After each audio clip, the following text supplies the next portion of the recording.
गुरुर्ब्रह्मा गुरुर्विष्णुर्गुरुर्देवो महेश्वरः गुरु साक्षात् परं ब्रह्म तस्मै श्री गुरवे नमः।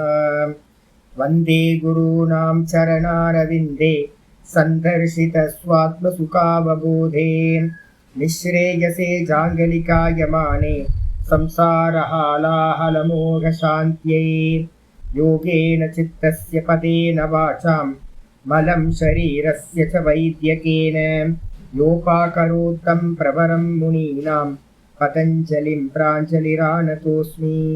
आबाहुपुरुषाकारं शङ्खचक्रासिधारिणं सहस्रशिरसं श्वेतं प्रणमामि पतञ्जलिं।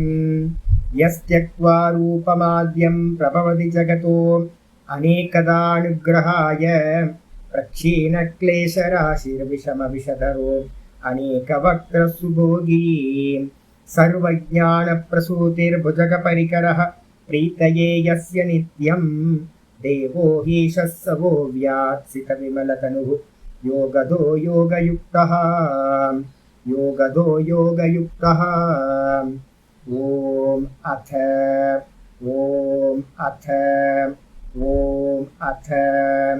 अथ யோகானுசாசனம். நம்ம பார்த்துக்கிட்டு இருக்கிறது யோக சூத்திரத்தில் வியாச பாஷ்யம் 2வது பாதம் சாதனா பாதம். இந்த சாதனா பாதத்தில் நம்ம பார்த்துக்கிட்டு இருக்கிறது 27வது சூத்திரம் பார்த்துட்டு இருக்கோம். 27வது சூத்திரம் என்ன சொல்லுது அப்படின்னு கேட்டிங்கன்னா, தஸ்ய சப்ததா பிராந்த பூமிஹி பிரஜ்ஞா தஸ்ய சப்ததா பிராந்த பூமிஹி பிரஜ்ஞா. பிரஜ்ஞான்றதுக்கு அர்த்தம் பார்த்தீங்கன்னா அறிவு, தன்னை பற்றின அறிவு. இந்த தன்னை பற்றின அறிவு பார்த்தீங்கன்னா ஒரு ஆளுக்கு பார்த்தீங்கன்னா உடனே உண்டாகுமானா உண்டாகாது. நிறைய ஸ்டேஜஸ் இருக்கு. அப்போ அந்த ஸ்டேஜஸ் எல்லாத்தையும் பார்த்தீங்கன்னா என்ன பண்ணுறோம் அப்படின்னு கேட்டிங்கன்னா 7 பூமிகளா 7 ஸ்டேஜா நம்ம என்ன பண்ணுறோம் சொல்கிறோம். அதுக்கு பேர் சப்ததா அப்படின்னு பேர். 7 விதங்களாக. பிராந்த பூமி அப்படின்றதுக்கு அர்த்தம் பிரகிருஷ்டரூபேன அந்த பூமி. எவனுக்கு பார்த்தீங்கன்னா ஞானம் முழுமை அடைந்து விட்டதோ அந்த முழுமையான ஞானத்தை அடையிற விஷயத்துல 7 பூமிகள் 7 ஸ்டேஜ் ஆனது சொல்லப்படுது. இந்த சூத்திரம் என்ன பண்ணுது அப்படின்னு கேட்டீங்கன்னா, முடிஞ்சவனுக்கான விஷயத்தை இங்க சொல்லுது. யாரு அனுபூதி அடைஞ்சிட்டானோ ததா திருஷ்டுகு சுரூபே அவஸ்தானம். எவன் தன்னல தான் நின்று அனுபூதி ஆயிட்டானோ, என்லைட்டட் ஆயிட்டானோ, கைவல்யத்தை அடைஞ்சானோ அவனோட நிலையில இருந்து 7 பூமிகள் சொல்லப்படுது. ஆனா நேத்து நம்ம என்ன பார்த்திருக்கோம், வேதாந்தத்துல சொல்லக்கூடிய உபனிஷதங்கள்ல சொல்லக்கூடிய சப்த ஞான பூமிகள் பார்த்திருக்கோம். சப்த ஞான பூமியில என்னன்னா நம்ம பார்த்திருக்கோம், அதுக்கும் இதுக்கும் டிஃப்ரெண்ட் நல்லா தெரியணும். முதல்ல பார்த்தீங்கன்னா சுபேச்சான்னு ஒரு பூமி பார்த்தோம், சத் சங்கம். 2வது பார்த்தீங்கன்னா சத் சங்கத்துல இருந்து குருவை பிராப்தி பண்ணணும். அது குருவை பிராப்தி பண்ணதுக்கு அப்புறம் தான் விசாரணான்ற 2வது பூமி ஸ்டார்ட் ஆகும். விசாரணான்றது 2வது பூமி, குருநாதர்கிட்ட சிரவணம் பண்றது. அதுக்கப்புறம் 3வது பூமி பார்த்தீங்கன்னா தனுமானசி அப்படின்னு 3வது பூமி. அது மனனம் அப்படின்னு பேரு. அந்த மனனத்தினால என்ன நடக்கும் சுவாமி அப்படின்னு கேட்டீங்கன்னா, நேத்தி பண்ணினீங்கன்னா மெதுவா மனசுல இருக்கிற வாசனைகள்லாம் மெலிஞ்சு போகும். வைராகியம், பரிபூர்ண வைராகியம் வந்துடும். இதுக்கப்புறம் 4வது பூமி பார்த்தீங்கன்னா சத்வாபத்தின்னு சொல்லக்கூடியது 4வது பூமி. இந்த சத்வாபத்தியில பார்த்தீங்கன்னா என்ன நடக்கும் அப்படின்னா, ஆத்மாவை அனுபூதி பண்றது, சாட்சாத்காரம் பண்றது. இதுக்கு பேர் பார்த்தீங்கன்னா 4வது பூமி. இந்த 4வது பூமிக்கு முன்னாடி இருக்கிற என்னெல்லாம் இருக்கு அப்படின்னு கேட்டீங்கன்னா, முதல்ல பார்த்தீங்கன்னா என்ன சொல்லிருக்க, முதல் பூமி சுபேச்சா, 2வது பூமி விசாரணா, 3வது பூமி தனுமானசி. இந்த 3 பூமிகளும் அஜ்ஞான அவஸ்தையில நடக்கிறது. அஜ்ஞான அவஸ்தையில தான். இதுக்கப்புறம் இந்த 4வது பூமியில இருந்து ஆரம்பிச்சு 4வது பூமி சத்வாபத்தி, 5வது பூமி பார்த்தீங்க அப்படின்னா அசம்சக்தி. அதுக்கப்புறம் அசம்சக்தியை தான் நம்ம என்ன பண்ணிருக்கோம், பிரம்மவித்து வரன்னு சொல்றோம். 4வது பூமியை பிரம்மவித்துன்னே சொல்லிடுறோம். 4வது பூமியில இருந்து பிரம்மவித்து, 5வது பூமி அசம்சக்தின்னு சொல்லக்கூடிய பிரம்மவித்து வரன், அப்புறம் 6வது பூமி வந்து பதார்த்த பாவனான்னு சொல்லக்கூடிய பிரம்மவித் வரியான். அதுக்கப்புறம் 7வது பூமின்னு சொல்லக்கூடிய துரியம் இல்லைன்னா துரியகா, அதுக்கு வந்து பார்த்தீங்கன்னா பிரம்மவித்து வரிஷ்டன். அப்ப 4, 5, 6, 7 இந்த 4 பூமிகள் வந்து பார்த்தீங்க அப்படின்னா ஞானியோட அடைந்தவனோட ஸ்டேஜஸா 4 சொல்றோம். ஆயிடுச்சா? அப்ப முதல் 3 அடையாதவன், மீதி இருக்கிற 4 அடைஞ்சவனோடது அப்படின்னு பிரிச்சு எடுத்துக்கிறோம். ஆனா இப்ப நம்ம யோக சூத்திரத்துல பார்க்க போறது என்ன அப்படின்னு கேட்டீங்கன்னா, அடைஞ்சவனோடத வந்து பார்த்தீங்க அப்படின்னா மொத்தம் 7 நிலையா சொல்லுது அடைஞ்சவன். ஆனா இதுலயும் எங்க குருநாதர்கள் சொல்லி கொடுத்த மிதப்படி சிலது பிரிச்சுக்கலாம். அஜ்ஞானியா இருக்கும் போதும் சாதகனா இருக்கும் போதும் அடையக்கூடியது. சித்தனானதுக்கு பிறகு பர்மனன்ட் ஆயிடும். அதை வந்து பார்த்தீங்கன்னா இங்க சொல்லுது. என்னன்னு பார்ப்போம். பாஷ்யத்துக்கு வந்துருங்க. தஸ்ய இதி பிரத்யுதித க்யாதேஹே. ரொம்ப அற்புதமா ஆரம்பிக்கிறார். தஸ்ய அப்படின்னு வருதுல, தஸ்யனா அவனுக்குன்னு அர்த்தம். சூத்திரத்துல இருக்கிற தஸ்ய, தஸ்யனா அவனுக்கு. எவனுக்கு? பிரத்யுதித க்யாதேஹி, எவனுக்கு வந்து பார்த்தீங்கன்னா அந்த ஆத்ம ஞானமானது உதயமாகிவிட்டதோ அவனுக்கு. பிரத்யாம் நாயக சப்ததா இது. பிரத்யாம் நாயக அப்படின்னா ஞான பரம்பரை. உள்ளுக்குள்ளார வந்து பார்த்தீங்கன்னா அவனுக்கு என்ன உண்டாகும்? தன்னைத்தான் அறிந்த பிறகு அவனுக்குள்ளார உண்டாகக்கூடிய ஞானங்களோட ஸ்டெப் பை ஸ்டெப்பா அவனுக்கு எப்படிலாம் ஞானம் உண்டாகும், அந்த ஞானத்திலிருந்து எந்த மாதிரியான எண்ணங்கள் உண்டாகும், அது வந்து பார்த்தீங்கன்னா சப்ததா இது 7 விதமா வந்து பார்த்தீங்கன்னா அதை சொல்லப்படுகின்றது. என்னது அப்படின்னு கேட்டீங்கன்னா, எப்படி அந்த பிரத்யுத்த கியாத்தினா உதயமாகிறது, ஞானம் உதயமாகிறது எப்படி நடக்கும் சுவாமி? அப்படின்னா ஞானம் வந்து பார்த்தீங்கன்னா டும் டும்னு எதுவும் வந்து பார்த்தீங்கன்னா, நான் கண்ண மூடி போய் உட்கார்ந்தேன், நித்யானந்த சுவாமி சொல்வார். நான் வந்து பார்த்தீங்க அப்படின்னா பவளக்குன்று மடத்தில் போய் உட்கார்ந்தோன்னே டும்னு ஒன்று ஆயிடுச்சு, ஆன மாத்திரத்தை எனக்கு ஞானம் வந்துச்சு. புத்தாவை பற்றி சொல்லும்போது சொல்றாங்க என்னன்னு கேட்டீங்கன்னா, அவர் வந்து பார்த்தீங்கன்னா ஒரு அரச மரத்தடியில் போய் கயால போய் உட்கார்ந்தார், ஞானம் உண்டாச்சு. அதுக்கப்புறம் ஒவ்வொருத்தர் அவங்கவுங்க இடத்த சொல்றாங்கல்ல, அது மாதிரி வந்து பார்த்தீங்கன்னா சக்ருத் பிரபோதம் அப்படின்னு பேர். அதுக்கு பேர் என்னது? சக்ருத் பிரபோதம் அப்படின்னு கேன உபனிஷத்துல அதுக்கு பேர் சொல்லு. ஓஷோ வந்து பார்த்தீங்கன்னா சொல்லுவார், ஓஷோ ஞானமடைந்த நாள் அப்படின்னு போட்டிருப்பாங்க, டேட்டு டைம் எல்லாத்தையும் போடுவாங்க. இப்போ மீடியாவில் இருக்கிறவங்க எல்லாம் நமக்கு என்னெல்லாம் தெரியுமோ அவங்களுக்கு எல்லாத்துக்கும் பார்த்தீங்க அப்படின்னா நான் ஞானமடைந்த நாள், ஞானமடைந்த தினம்னு ஒன்று பாடுவாங்கல்ல. அது வந்து பார்த்தீங்க அப்படின்னா வாஸ்தவத்தில் அப்படி முடியுமா சுவாமி அப்படின்னா, கேனோபனிஷத்தில் வந்து பார்த்தீங்கன்னா பிரதிபோத விதித்தம் மதம் அப்படின்னு வந்து பார்த்தீங்கன்னா ஒரு மந்திரம் இருக்கு, ரொம்ப பிரசித்தமான மந்திரம். அதில் வந்து ஆச்சாரியார் ஆப்ஷன்ஸ் வந்து பார்த்தீங்கன்னா நிறைய சொல்கிறார். என்ன அப்படின்னு கேட்டிங்கன்னா, அது மாதிரி உண்டாகுமா சுவாமி? ஆமாம். எக்ஸாம்பிள் வந்து பார்த்தீங்கன்னா ஒன்று சொல்கிறார். லைட்டை வந்து பார்த்தீங்கன்னா போடுறதுக்கு முன்னாடி கைத்துல பாம்பு பார்த்தீங்க. இந்த பாம்பு பார்த்துக்கிட்டே இருக்கும்போது ஐயோ ஐயோன்னு பயந்துகிட்டே இருக்கும்போது ஒரு மின்னல் கீற்று வந்துச்சுன்னு வச்சுங்களேன், என்ன ஆகும்? ஒரு க்ஷணத்தில் அந்த பயம் போச்சா? மெதுவா அது வந்து போச்சா? இல்லை வந்து பார்த்தீங்கன்னா ஒரே க்ஷணம் ஒரு மின்னல் வந்தோன்னே போச்சா அப்படின்னு கேட்டா என்ன சொல்லுவீங்க? ஒரு மின்னல் வந்தோன்னே பாம்பு போச்சு, கயிறு தெரிச்சுது. இது வந்து பார்த்தீங்கன்னா சக்ருத் விபாத்தம் அப்படின்னு பேர். அதுக்கு பேர் என்ன பேர்? சக்ருத் விபாத்தம். யாராவது நான் ஒரு காலத்தில் யாராவது இது மாதிரி சொன்னாங்கன்னா என்னடா பைத்தியகாரத்தனமாக சொல்கிறாங்களே அப்படின்னு நான் யோசிச்சுட்டு இருந்தேன், என்ன பைத்தியகாரத்தனமான. ஆனால் வந்து சங்கர பாஷ்யத்தில் சங்கரர் சொல்கிறார் என்னன்னு கேட்டிங்கன்னா, இதுக்கு பேர் சக்ருத் விபாத்தம் அப்படின்னு. மின்னல் மாதிரி வந்து பார்த்தீங்கன்னா ஒருத்தருக்கு என்ன ஆகும் அப்படின்னா, ஒரு ஃப்ளாஷ் வந்துச்சு அப்படின்னா அனாத்ம விஷயங்கள் எல்லாத்தையும் போக்கிட்டு ஆத்ம ஞானம் உண்டாகும். யாரையும் கிரிட்டிசைஸ் பண்ணிடாதீங்க. நித்யானந்தா வந்து உட்கார்ந்தாரா, அவருக்கு இப்படி ஆகிப்போச்சா? ஓஷோ வந்து உட்கார்ந்தாரா, இப்படி ஆகிப்போச்சா? புத்தா வந்து உட்கார்ந்தார் மரத்தடியில் உட்கார்ந்து ஆகிப்போச்சு, திடீர்னு அவங்களுக்கு ஒரு பேர் ஒளி கிடைச்சது தாச்சு. இதெல்லாம் கிரிட்டிசைஸ் பண்ணவே பண்ணாதீங்க. இது ஒரு பட்சம் ஞானத்தில், இது ஸ்வீகாரம் பண்ணப்பட்டிருக்கு. அதுக்கு அடுத்தது வந்து பார்த்தீங்க அப்படின்னா அசக்கிருத்து விபாத்தம் அப்படின்னு ஒன்று. அசக்கிருத்து விபாத்தம்னா என்ன அப்படின்னா, காலையில் சூரியன் வந்து பார்த்தீங்கன்னா எப்படி உதயமாகறான்? ஒரு 3 மணிக்கு பார்த்தீங்கன்னா ஒன்றும் இருக்காது. ஒரு 4 மணிக்கு பார்த்தீங்கன்னா லைட்டாக சேஞ்சஸ் தெரியும். 4:15க்கு, 4:30க்கு, 4:45க்கு, 5 மணிக்கு, 5:15க்கு, 5:30க்கு, 5:45, 6 மெதுவா சூரியன் தன்னோட கிரணங்களை வந்து பார்த்தீங்கன்னா மெதுவாக வெளியில வந்து இருட்டெல்லாம் மெதுவா போய் ஒரு மேதுவா ஒரு 6-7 மணிக்கு பார்த்தீங்க அப்படின்னா பிரகாசமா மறைப்பே இல்லாம ஆகுதா?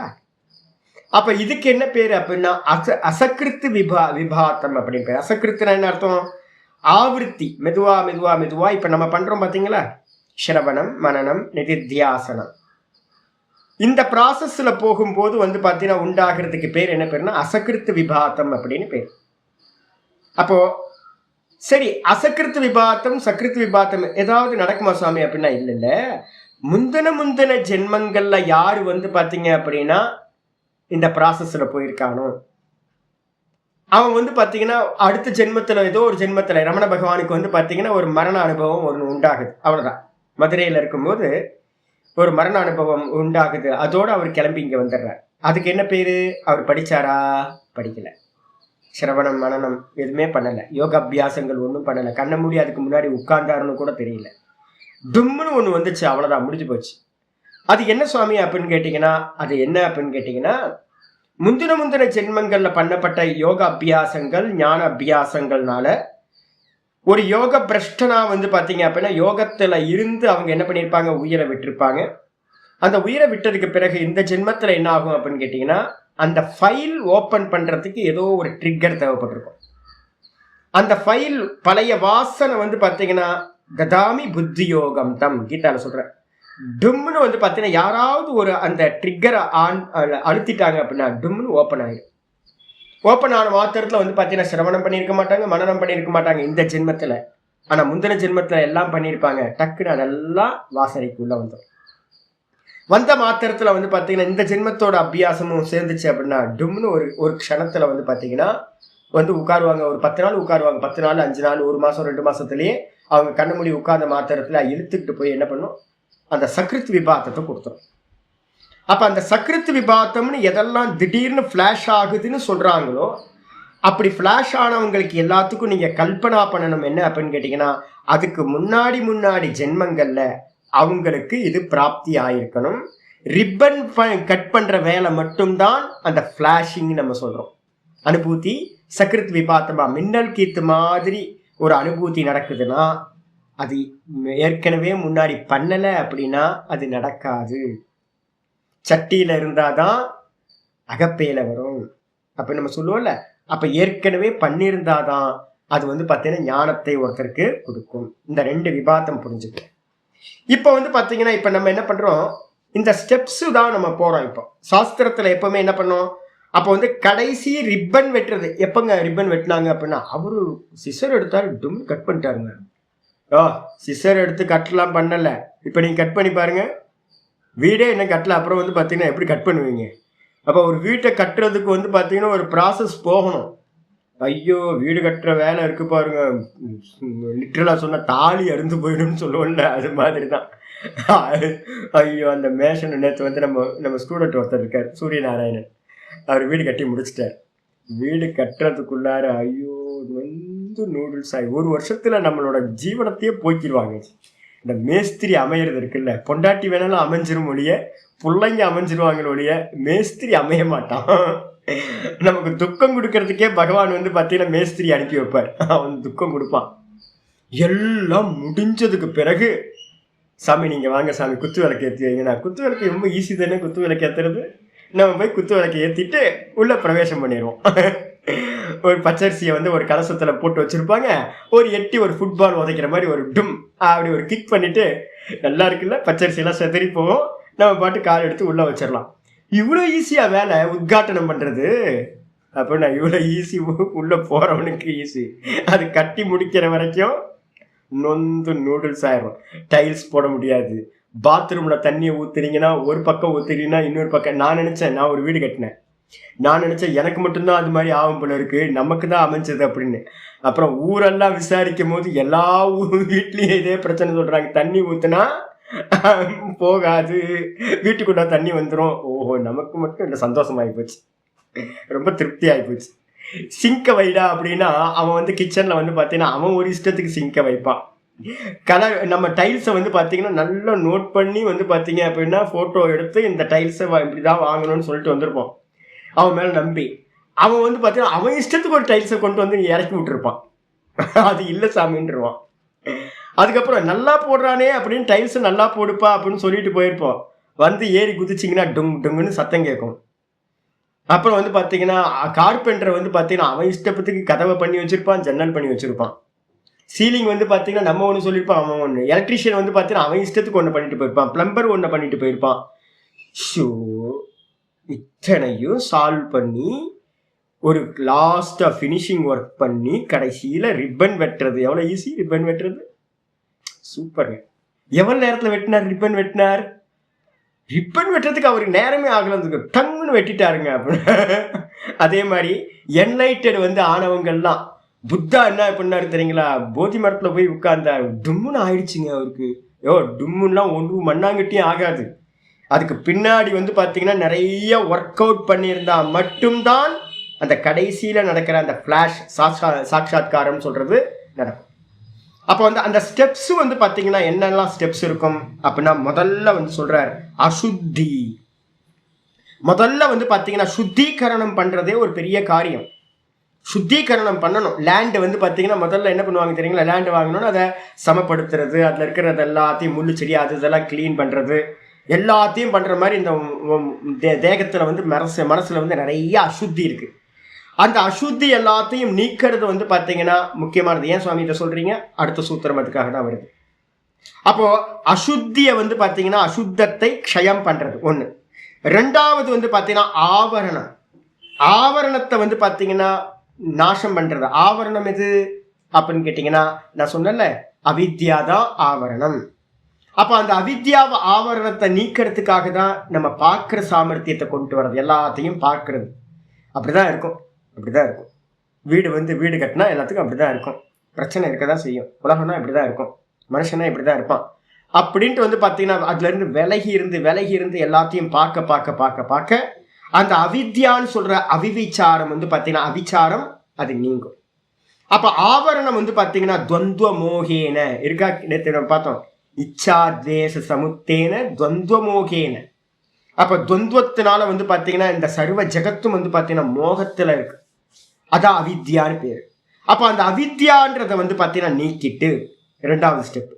மூணாவது ஸ்டெப் வந்து பார்த்தீங்கன்னா மலம். எது சாமி மலம் அப்படின்னு கேட்டிங்கன்னா, உள்ளுக்குள்ளார நம்ம ஏற்கனவே வாசனைகளை வந்து நிறைய ஸ்டோர் பண்ணியிருக்கோம். அந்த மலத்தை எல்லாத்தையும் நீக்கி, அவித்யா மலம் என்னது? வாசனா மலம். அந்த வாசனைகளை எல்லாத்தையும் அபகமாத்து நீக்குன நிலையில அப்போ இதான் ஸ்டெப்ஸு. அப்போ ஒருத்தருக்கு வந்து பார்த்தீங்கன்னா என்லைட்டட் ஆகிறாரு அப்படின்னா அவ்வளோ ஈஸி இல்லை. முதல்ல அசுத்தி க்ஷயத்துக்கான காரியம் பண்ணியிருப்பார். ரெண்டாவது காரியம் ஆவரணத்தை நீக்கியிருப்பார். மூணாவது மலம்னு சொல்லக்கூடிய வாசனைகளை நீக்கியிருப்பார். இந்த மூணுத்தையும் நீக்கிறதுக்கு பிறகுதான் தானா நிற்கிற அனுபூதியானது ஒருத்தருக்கு சித்திக்கும். அப்படிப்பட்ட நிலையில சித்தசிய பிரத்தியாந்தர அனுத்பாதி அவனுக்கு வந்து பார்த்தீங்கன்னா என்ன ஆகும்? அந்த சித்தத்துல வந்து பார்த்தீங்கன்னா வேற ஒரு எண்ணமானது உதயமாகாமல், அனுத்பாதின்றதுக்கு அர்த்தம் உற்பத்தி ஆகாமல் போகின்ற நிலையில். அப்ப அவனுக்கு வந்து பார்த்தீங்கன்னா தாட் இருக்கா அப்படின்னு கேட்டீங்கன்னா, இந்த ப்ராசஸ்ல வந்து பார்த்தீங்கன்னா எல்லாத்தையும் நீக்கியாச்சு, அசுத்தியை நீக்கியாச்சு. இந்திரியத்தில் இருக்கிற தோஷம், மனசுல இருக்கிற தோஷம், அதுக்கப்புறம் அவித்யாவை நீக்கியாச்சு, புத்தியில இருக்கிற தோஷம், அப்புறம் சித்தத்தில் இருக்கிற தோஷம் மலம். எது அப்படின்னு கேட்டீங்கன்னா வாசனம். நல்லா புரிஞ்சுங்க. இந்திரியங்கள் மனசுல இருக்கிறது அசுத்தி, காம குரோதம் லோபம் இதெல்லாம் இந்திரியங்கள்ல இருக்கிற அலைச்சல், சுகத்தை நோக்கி போறது, துக்கத்தை அவாய்ட் பண்றதுக்கான வெறுப்பு. அப்ப இந்திரியங்கள்லயும் மனசுலயும் இருக்கிறது, மனசுல சஞ்சலம், இந்திரியங்கள்ல ராகத்வேஷம், இதை எல்லாத்தையும் நீக்கிறது அசுத்தின்னு பேர். அப்புறம் புத்தியில இருக்கிறது ஆவரணம்ன்ற மாயா, ஆவரணம்ன்ற அஜ்ஞானம், அது புத்தியில இருக்கிறது. அதையும் நீக்கிட்டு மலம் எங்க இருக்கும்? சித்தத்தில் இருக்கும். அதையும் நீக்கினீங்க அப்படின்னா எல்லாம் கிளியர் ஆனதுக்கு பிறகு வந்து பார்த்தீங்கன்னா தாட்டு உண்டாகிறதுக்கு எதுவுமே இல்லாம இருக்கும். அப்ப தானா நிற்பான்.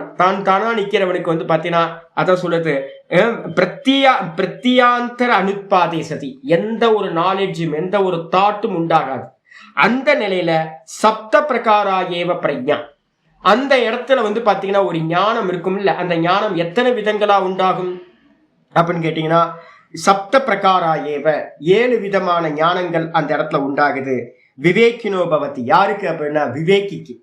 அந்த விவேகத்தை அடைஞ்சவனுக்கு வந்து பார்த்தீங்கன்னா 7 விதமான பிரஜைனா அறிவானது உண்டாகிறது. தத்யதா, அது எவ்வாறு அப்படின்னு கேட்டீங்க அப்படின்னா ஒவ்வொன்றா எக்ஸ்பிளைன் பண்ண ஆரம்பிக்கிறேன்.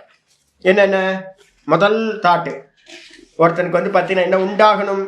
பரிஜாதம் ஹேயம் நாஸ்ய புன பரிஜேயம் அஸ்தி.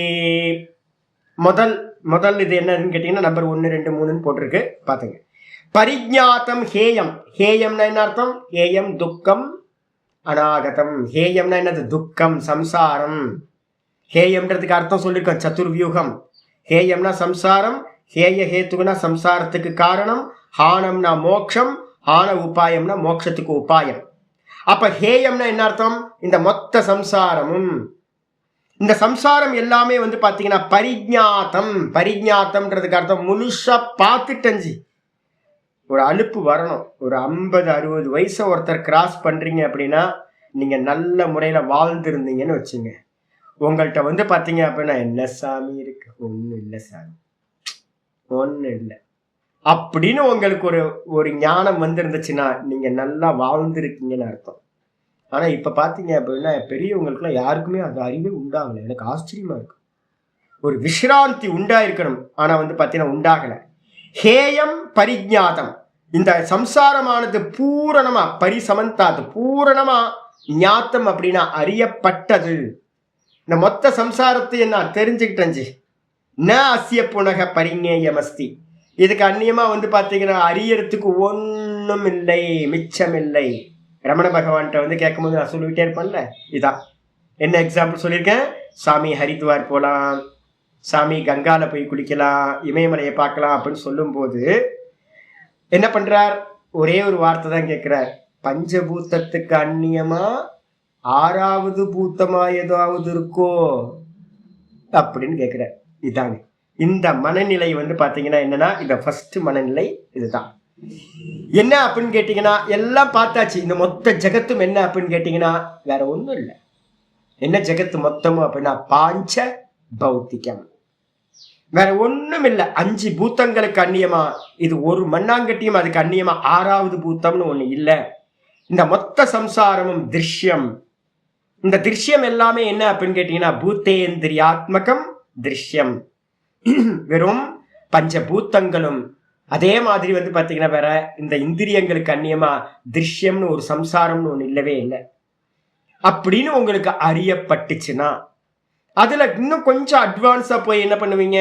இது எல்லாத்துலயும் பேதம் பார்த்தோம்ல, இது நல்லது, இது கெட்டது, இது ஸ்வீட், இது காரம், அது இதுன்னு, இவன் நல்லவன், கெட்டவன், புண்ணியாத்மா, பாப்பாத்மா, இதை எல்லாத்தையும் வந்து பாத்தீங்கன்னா ஒரே கேட்டகரியில பண்ணுங்க, ஒரே பேஸ்கெட்ல போட்டீங்க அப்படின்னா என்னது? இது எல்லாம் திருஷ்யம். திருஷ்யம் சர்வம் அனாத்மா சியாத். எதெல்லாம் பார்க்கப்படுவதா இருக்கோ அது எல்லாம் திருஷ்யம், அது எல்லாம் அனாத்மா. அனாத்மான என்னது? வெறும் ஆப்ஜெக்ட், ஒண்ணும் இல்லை, அவ்வளவுதான். இந்த விதமா ஒருத்தருக்கு வந்து பாத்தீங்கன்னா பூரணமும் நான் பார்க்கிறது அனைத்தும் அனாத்ம விஷயம், திருஷ்யம் என்று அறியப்பட்டது. இதுதான் பரிஜாதம்னு பேர். ந அஸ்ய புனக பரிஞேயம் அஸ்தி. இந்த விதமா ஒருத்தனுக்கு கன்க்ளூஷன் வந்துருச்சு அப்படின்னா அவனுக்கு தெரியும் இந்த உலகத்துல பார்க்கறதுக்கு அறியறதுக்கு ஒரு மண்ணாங்கட்டியம் இல்லை அப்படின்னு. இதுக்கு என்ன பேரு அப்படின்னா ராக நிவர்த்தி அப்படின்னு பேரு. ராகம்னா என்ன அர்த்தம்? இங்க போகணும், இதை தெரிஞ்சுக்கணும், அதை தெரிஞ்சுக்கணும், அதெல்லாம் இச்சையெல்லாம் போயிடும். இதைதான் வந்து உபனிஷத்துல சொல்லும் போது என்ன சொல்லுது அப்படின்னு கேட்டீங்கன்னா ஏக்க விஜானேன சர்வ விஜானம் பவதி அப்படின்னு இருக்கு. முண்டக்க உபனிஷத்துல வந்து பாத்தீங்கன்னா சிஷ்யன் வரான். கஸ்மின்னு பகவோ விஜாதே சர்வமிதம் விஜாத்தம் பவதி இதி அப்படின்னு ஒரு மந்திரம் சொல்றான். ஹே பகவன், ஹே குருநாதரே, எந்த ஒன்றை அறிந்து கொண்டால் நான் இந்த எல்லாத்தையும் அறிந்தவனாவேனோ அந்த ஒன்றை பற்றி எனக்கு சொல்லுங்கள் அப்படின்னு சிஷ்யன் கேட்கிறான். அப்ப என்ன அர்த்தம்? யாருக்கு வந்து உண்மையிலேயே ஆத்மாவை பத்தின ஞானம் உண்டாச்சோ அவங்களுக்கு வந்து பாத்தீங்கன்னா என்ன ஆகும் அப்படின்னா இந்த உலகத்துல அறிஞ்சுக்கிறதுக்கான இச்சை போய்விடும். எதை தெரிஞ்சுக்கணும்ன்ற ஒரு இச்சையும் வந்து பாத்தீங்கன்னா உண்டாகவே உண்டாகாத நிலைதான் இந்த ராக நிவர்த்தின்னு பேர். இது முதல் ஸ்டெப். இது வந்து பாத்தீங்க அப்படின்னா நம்ம என்ன பண்றோம்? ஞானம் அடைஞ்சவனுக்கு பர்மனண்டா சுபாவமா இருக்கும். நம்ம ஸ்தித பிரஜ்ஞ லட்சணம் அப்படின்னு கீதால 2:55 2:72 வரைக்கும் பார்த்துருக்கோம். அந்த கீதால இருக்கிறத எல்லாத்தையும் சொல்லும் போது என்ன பண்ணுவோம் அப்படின்னு கேட்டீங்கன்னா எவன் எந்த ஸ்தித பிரஜன் சொல்லக்கூடிய ஆத்மால எஸ்டாப்ளிஷ் ஆனவனுக்கு எது ஸ்தித பிரஜனுக்கு வந்து பார்த்தீங்கன்னா எது சுவாவமா இருக்கோ அதை வந்து பார்த்தீங்கன்னா சாதகர்கள் என்ன பண்ணணும், அதை கொண்டுட்டு வரணும், சாதனையா வச்சுக்கிட்டு அதை அடாப்ட் பண்ணணும் அப்படின்னு அங்க சொல்லும். அதேதான் இந்த விஷயத்தை வந்து பார்த்தீங்கன்னா இப்ப இது வந்து ஞானிக்கு சுபாவம். அதை அப்போ வந்து பார்த்தீங்கன்னா எதை வந்து நம்ம வந்து பார்த்தீங்கன்னா அடாப்ட் பண்ணணும், சாதனையில கொண்டுட்டு வரணும் அப்படின்னு கேட்டிங்கன்னா இதை சாதனையில கொண்டுட்டு வரணும். என்ன கொண்டு வரணும்? இப்போ சாஸ்திரம் படிக்கிறோம், அனுபூதி ஆகல. அனுபூதிக்கு முன்னாடியே வந்து பார்த்தீங்கன்னா என்ன நமக்கு விவேகம் வரணும்ல. என்ன விவேகம் வரணும்? முதல்ல தர்ம விவேகம். அதுக்கப்புறம் தர்மத்தை பிடிச்சுக்கிட்டு அதர்மத்தை தியாகம் பண்ணிக்கிட்டே இருக்கிறது, அதர்மத்தை பண்ணாமே போறது. அப்புறம் ரெண்டாவது வந்து பார்த்தீங்கன்னா நித்திய அனித்திய விவேகம். எது நித்தியமோ அதை மட்டும் பிடிச்சுக்கிட்டு அனித்திய வஸ்துவல்ல இருக்கிற ஃபோக்கஸ் எல்லாம் அவுட் ஆஃப் ஃபோக்கஸ் பண்றது ரெண்டாவது. மூணாவது வந்து பார்த்தீங்கன்னா ஆத்ம அனாத்ம விவேகம். ஆத்மா திரஷ்டா, அனாத்மா வந்து பார்த்தீங்கன்னா திருஷ்யம். இந்த மூணாவதுல வரும்போது இப்ப நம்ம உங்களை பார்க்க சொல்லியிருக்கேன்ல, திரஷ்டாவா இருந்து பாருங்க, திரஷ்டாவா இருந்து பாருங்க. நான் பார்க்கறது எதுவுமே சத்தியம் இல்லை, வந்து வந்து போயிட்டே இருக்கு, எல்லாம் வந்து வந்து போகுது, எல்லாமே வந்து வந்து போகுது, நல்லதா இருக்கட்டும் கெட்டதா இருக்கட்டும் எல்லாம் போச்சு போச்சு. வசந்தி அம்மா என்னாச்சு? உங்க ஹஸ்பண்ட் எங்க இருக்காரு? ஹாஸ்பிட்டல்ல இருந்ததெல்லாம் என்னாச்சு? எவ்வளவு கஷ்டப்பட்டீங்க ராத்திரியும் பகலும்? வசந்தி அம்மா வந்து பார்த்தீங்கன்னா அவங்க ஹஸ்பண்ட் ரொம்ப கஷ்டப்பட்டுட்டு இருந்தார். 1 மாசம் இருக்குமாமா, 1 மாசம் இருக்குமா பெட்ல இருக்குமா லாஸ்டா? அப்ப வந்து பார்த்தீங்கன்னா இப்ப எங்க போச்சது? போச்சு இல்லை, கடந்து போச்சு இல்லை, எல்லாம் போச்சு இல்லை, எதுவுமே இல்லை. சுகமான அனுபவங்களும் இல்லை, துக்கமான அனுபவங்களும் இல்லை, எல்லாம் போயிட்டே இருக்கு. யார் இருக்கா? பார்க்குற நான் மட்டும் இருக்கேன், பார்க்குற நான் மட்டும், பார்வையாளனா இருக்கிற நான் மட்டும். எனக்கு முன்னாடி வந்து பார்த்தீங்கன்னா பிறந்ததுலேருந்து வந்து பார்த்தீங்கன்னா நிறைய துக்கங்கள் நிறைய சுக்கங்கள். இந்த உலகம் வந்து 10 வருஷத்துக்கு முன்னாடி திருவண்ணாமலை எப்படி தெரியுங்களா இருந்துச்சு?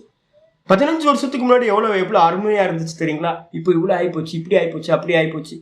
ஆனால் பார்க்குறேன்னா அப்படியே இருக்கு. எனக்கு முன்னாடி எல்லாம் கடந்து போயிட்டே இருக்கு. இந்த பார்ப்பவன் பார்க்கப்படும் வஸ்து, இந்த விவேகம் வர ஆரம்பிச்சிருச்சு அப்படின்னா இப்ப நீங்க என்ன பண்ணணும்? இந்த விவேகம் உங்களுக்கு வர ஆரம்பிக்கணும். இந்த விவேகம் வர ஆரம்பிக்கும் போது நம்ம என்ன பண்ணணும்னு கேட்டீங்கன்னா, என்ன இருக்கு நயகரா ஃபால்ஸ், என்ன இருக்கு நயகரா ஃபால்ஸ், தண்ணி கொட்டும் அவ்வளவுதானே, தண்ணி கொட்டினா ஃபால்ஸ் அவ்வளவுதானே. நம்ம ஷவரை திறந்து விட்டா எப்படி கொட்டுதோ அது கொஞ்சம் அதிகமா கொட்டுமா இருக்கும், அவ்வளவுதான், வேகமா கொட்டும்.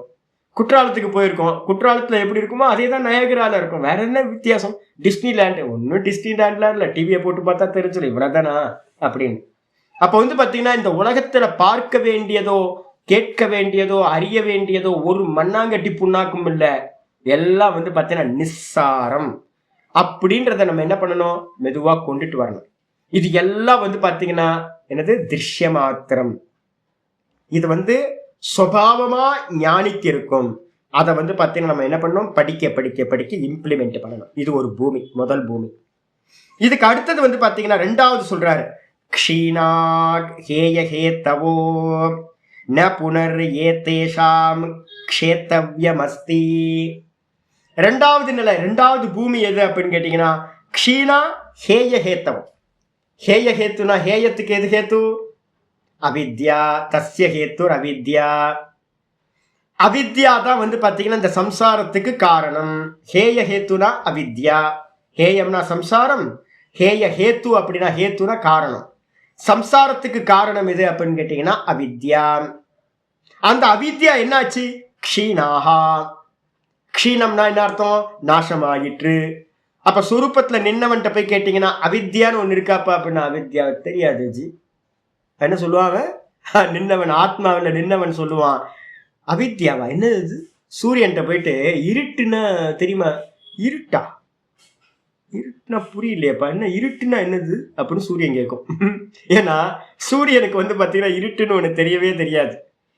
அப்போ இவன் வந்து பார்த்தீங்கன்னா சொரூப பிரதிஷ்டை ஆன பிறகு இந்த ஞானிக்கு எப்படி இருக்கும் அப்படின்னா அவித்யான்னு ஒன்று அவனோட கண்ணுக்கே தெரியாமல் போய்விட்டார்.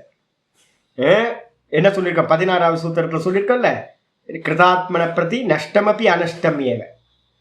என்னன்னு கேட்டீங்கன்னா ஆத்ம அனுபூதியை அடைஞ்சவனுக்கு அவித்யான்னு ஒன்று நஷ்டமாயிடுது, கண்ணுக்கே தெரியாம போயிடுது. அப்ப வந்து பாத்தீங்கன்னா அவனுக்கு என்ன தெரியும் அப்படின்னு கேட்டீங்கன்னா, ஹேயத்துக்கு காரணமா இருக்கிற சம்சாரத்துக்கு காரணமா இருக்கிற அவித்யா க்ஷீணாகா, நல்லா க்ஷீணமாயி போயிட்டு. ந புனர் ஏத்தேஷாம் க்ஷேத்தவ்யம் அஸ்தி, திரும்ப வருமா? மா மருகையா, எங்க சுவாமி சொல்லுவார், மா மருகையா அப்படின்னா அம்மா செத்து போயிட்டா. அம்மா செத்து போனா திரும்ப எப்படி பிரசவம் பண்ணுவா? அம்மா இருந்தா தானே பிரசவம் பண்ண முடியும். அம்மா இல்ல. அதே மாதிரி வந்து பாத்தீங்கன்னா இந்த மாயா அம்மா என்ன ஆயிட்டா? செத்து போயிட்டா. மாயாம செத்து போனதுக்கு பிறகு திரும்ப வந்து பாத்தீங்கன்னா இந்த திருஷ்யங்கள் எதுவுமே இருக்காது. திருஷ்யத்தோட சுரூப்பம் மாயா. அப்ப மொத்தமும் போச்சு. அப்ப மொத்தமும் போனதுக்கு பிறகு இனி நாசம் பண்ண வேண்டியது ஒரு மண்ணாங்கட்டியும் இல்லை. அப்ப ஞானிக்கு பேர் என்ன பேர்னா கிருதாத்மனகன்னு பேர். கிருதாத்மனகன் என்ன அர்த்தம்? அவனுக்கு தஸ்ய காரியம் ந வித்யதே. கீதால வந்து பாத்தீங்கன்னா அப்ப என்ன சொல்லுது? 3:17 சொல்லுது, எஸ்து ஆத்ம ரதிரேவ ஸ்யாத் ஆத்ம திருப்தஸ்ச மானவஹ ஆத்மனி ஏவச்ச சந்துஷ்டஹ தஸ்ய காரியம் ந வித்யதே. எவன் வந்து பாத்தீங்கன்னா தன்னுடைய சுரூபத்திலேயே ஆனந்தத்தை அனுபவிக்கிறானோ, மகிழ்ச்சி கொள்கிறானோ, அதிலேயே திருப்தி அடைகிறானோ, அவனுக்கு வந்து பாத்தீங்கன்னா செய்ய வேண்டியதுன்னு உலகத்துல ஒண்ணுமே இல்லை. அவனுக்கு துவேஷம் இருக்கும், அந்த அவித்யாவை என்ன பண்றான் பார் அப்படின்னு ஏதாவது கோபம் இருக்குமா? ஆப்போசிட்னு ஒண்ணு, ஆப்போசிட்டே இல்லையே. அதனால வந்து பாத்தீங்கன்னா அவனுக்கு எந்த க்ஷீணம் அடைய வேண்டியதுன்னு ஒண்ணு, நாசம் பண்ண வேண்டியதுன்னு ஒண்ணு இல்லவே இல்லை. ஆனா இப்ப நமக்கெல்லாம் இருக்குல்ல, பகவான்கிட்ட போய் கேட்கிறோம், பகவானே இந்த அவித்யாவை எதிர்த்து போராடுற பலத்தை எனக்கு கொடு, இந்த மோகத்தை தாண்டி நான் போகணும், மோகத்தை கொன்று விடு அல்லால் என்றன் மூச்சை நிறுத்தி விடு. பாரதி பாடுறான். ஐயோ இந்த மோகம் வந்து என்னை பிடிச்சிக்குதே, இந்த மோகத்தை எப்படியாவது நாசம் பண்ணணுமே. அப்ப நம்ம நாசம் பண்றதுக்கு வந்து பாத்தீங்கன்னா மோகம்னு ஒண்ணு இருக்கு. நம்ம எல்லாம் தவிக்கிறோம், ஐயோ இந்த மோகம் போக மாட்டேங்குதே, தெரிஞ்சாலும் போக மாட்டேங்குதே. இது அனித்தியம்னு சொல்றாரு சாஸ்திரம், சொல்லுது எல்லாம் புரியுது, இது திருஷ்யம்னு தெரியுது, ஆனாலும் இந்த மோகம் போக மாட்டேங்குதே. அப்ப நமக்கு எதிரி என்ன இருக்கு? யாராவது கேட்டாங்கன்னா, ஒரு முமுக்ஷுட்ட கேட்டா என்ன சொல்லுவோம்? முமுக்ஷுவா இருக்கிறவன் இந்த மோகத்தை கொல்லணும் சுவாமி, இந்த மோகத்தை நாசம் பண்ணணும். அம்பாள்கிட்ட பிரார்த்தனை பண்ணும் போதே, அம்மா மோகநாசினி நீ கொஞ்சோண்டு கருணை காட்டுமா, மோகத்தை நாசம் பண்ணணும்னு பிரார்த்தனை பண்றோம். ஆனா அடைஞ்சவனுக்கு என்ன ஆகும்னு கேட்டீங்கன்னா, மோகம் நஷ்டமாகி விட்டது. அப்ப வந்து அவனுக்கு நஷ்டமாக்குறதுக்கு வேற ஒண்ணு புனக ந அஸ்தி, வேற ஒண்ணும் இல்லை. அதான் சொல்றது, ந புனர் ஏதேஷாம் க்ஷேத்தவ்யம் அஸ்தி. க்ஷேத்தவ்யம்னா நாசம் பண்ண யோக்கியமானதுன்னு ஒண்ணு மிச்சம் அவனுக்கு இருப்பதில்லை. ஏன்? அவித்யா மொத்தம் நாசமா போச்சு, சுரூபத்துல பிரதிஷ்டா ஆயிட்டா. இதுக்கு என்ன பேரு அப்படின்னா துவேஷ நிவர்த்தின்னு பேரு. ராக நிவர்த்தி, துவேஷ நிவர்த்தி. இந்த ரெண்டும் நடந்த பிறகு மூணாவது சொல்லுது, சரி அவித்யா நீங்கி போனோட என்ன ஆகும் அப்படின்னு கேட்டீங்கன்னா சொல்றாரு, சாட்சாத் கிருதம் நிரோத சமாதினா ஹானம். ஹேயம் போச்சு. ஹேயம் போனதுக்கு பிறகு வந்து பாத்தீங்கன்னா ஹானம் உண்டாயிடும். மோட்சமானது சொரூப பிரதிஷ்டா. அந்த சொரூப பிரதிஷ்டைக்கு என்ன பேர் சொல்றோம் அப்படின்னா சாட்சாத் கிருதம். சொரூபம் வந்து பாத்தீங்கன்னா சாட்சாத் கிருதம். சொரூபம் வந்து ஆத்மஸ்வரூபம் வந்து பாத்தீங்கன்னா சாட்சாத் கிருதம். அப்படின்னா இன்னைக்கு வரப்போகுது உங்களுக்கு இதுலயே விஷ்ணு சஹஸ்ரநாமத்துல சாட்சின்றதுக்கு மீனிங் பண்ண போறோம். ச அக்ஷாத் சாட்சாத், சக அக்ஷாத் இது சாட்சாத். நேரடியா உன்னை பாக்குறதுக்கு பேர் வந்து பாத்தீங்கன்னா சாட்சாத்காரம்னு பேர். இப்ப நான் வந்து பாத்தீங்கன்னா இந்த புஸ்தகத்தை நான் பாக்குறேன் அப்படின்னா, இந்த புஸ்தகத்தை நான் பாக்குறேன், இந்த டேபிள் நான் பாக்குறேன், இந்த மானிட்டரை பாக்குறேன். எப்படி பாத்தீங்க? நேரடியா பார்த்தேன், கண்ணால பார்த்தேன். அப்ப நம்ம சொல்றோமா? அதே மாதிரி சாட்சாத்காரம்ன்றதுக்கு அர்த்தம், இப்ப நமக்கு எப்படி ஆத்மா எப்படி தெரியுது? இப்ப நமக்கு சாட்சாத்காரமா இருக்கா, இல்ல வேற ஏதாவது இன்ஸ்ட்ருமெண்ட் மூலமா பாக்குறோமா? வேற இன்ஸ்ட்ருமெண்ட் மூலமா, சாஸ்திரம்ன்ற இன்ஸ்ட்ருமெண்ட் மூலமா பாக்குறோம். சாஸ்திரத்து வழியா நம்ம பாக்குறோம், நேரடியா பார்க்கல. இப்ப நான் வந்து பாக்குறேன், இந்த ஸ்பெக்ஸை வச்சு நான் பாக்குறேன். ஸ்பெக்ஸ் இல்லைன்னா எல்லாம் மங்களா தெரியுது, ஐயோ இப்ப நல்லா தெரியுது. அப்ப வந்து பாத்தீங்கன்னா இப்ப நான் பாக்குறது ஸ்பெக்ஸ் வழியா பாக்குறேன் அப்படின்னும் நடுவுல ஒண்ணு இருக்குல்ல. இதே மாதிரி நம்ம ஆத்மாவை எப்படி பாக்குறோம் அப்படின்னு கேட்டீங்கன்னா, நடுவுல சாஸ்திரத்து வழியா தான் இப்ப நம்ம பார்த்துக்கிட்டு இருக்கோம். அப்ப இது சாட்சாத்காரமானு கேட்டீங்கன்னா இது சாட்சாத்காரம் இல்லை. சாஸ்திரம் தெரியும், கீதையில சொல்லியிருக்கு, உபனிஷத்து சொல்லியிருக்கு, பிரம்மசூத்திரத்துல சொல்லியிருக்கு, யோக சூத்திரத்துல சொல்லியிருக்கு, அப்படிதான். ஆனா வந்து பாத்தீங்கன்னா நான் எப்ப சுவானுபவமா நான் என்னையே நான் பார்க்கிறேனோ, அதுக்கு என்னையே நான் அறிகின்றேனோ, அப்போ வந்து அதுக்கு பேரு சாட்சாத்காரம்னு பேரு. அப்ப எப்ப நடக்கும் அப்படின்னு கேட்டீங்கன்னா சொரூப பிரதிஷ்டான்னு பேரு. அப்போ வந்து பாத்தீங்கன்னா அந்நியதாக்கியாதி பண்ணினதுக்கு பிறகு, பரவைராக்கியம் வந்ததுக்கு பிறகு என்ன ஆகுதுன்னா தான் தானா எஸ்டாப்ளிஷ் ஆகிறான். அதுக்கு பேர் தான் சாட்சாத் கிருதம். சரி, அந்த சாட்சாத் கிருத்தத்துல என்ன ஆச்சு?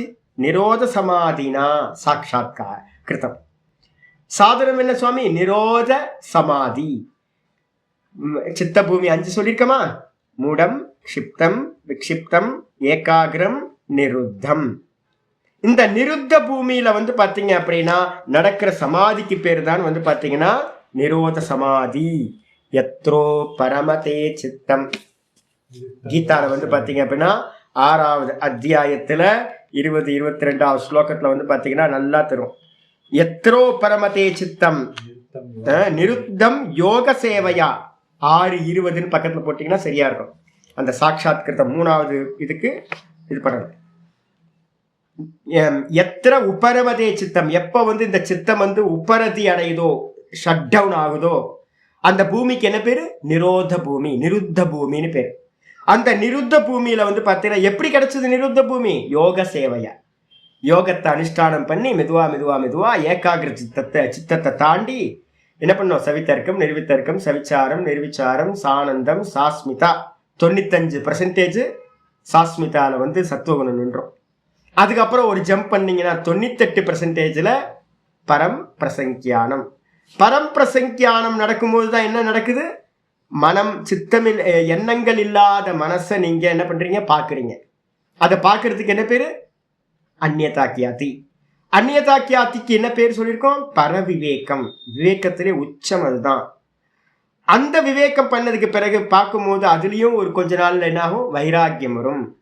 அந்த பார்க்கிற விஷயத்திலே, சித்தத்தை பார்க்கிற விஷயத்திலையும் ஒரு வைராக்கியம் வரும்போது அதுக்கு பேரு பரவைராக்கியம். அந்த பரவைராக்கியத்தினால நீங்க என்ன பண்றீங்க? அந்த அந்த ஏகாகிர சித்தத்தோட லாஸ்ட் டிப்ல இருந்துகிட்டு அந்த சித்தத்தை என்ன பண்றீங்க? டிஸ்கனெக்ட் பண்றது.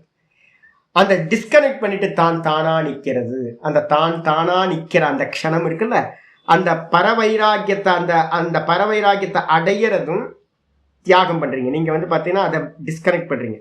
அந்த க்ஷணம் தான் வந்து பாத்தீங்கன்னா சாட்சாத்காரம் அப்படின்ற க்ஷணம். அந்த சாட்சாத்காரம் எதனால உண்டாச்சு? நிரோத சமாதினா. அப்ப ஏகாகிர சித்தத்துல இருந்த நீங்க நிரோத சித்தத்துக்கு போயிடுறீங்க.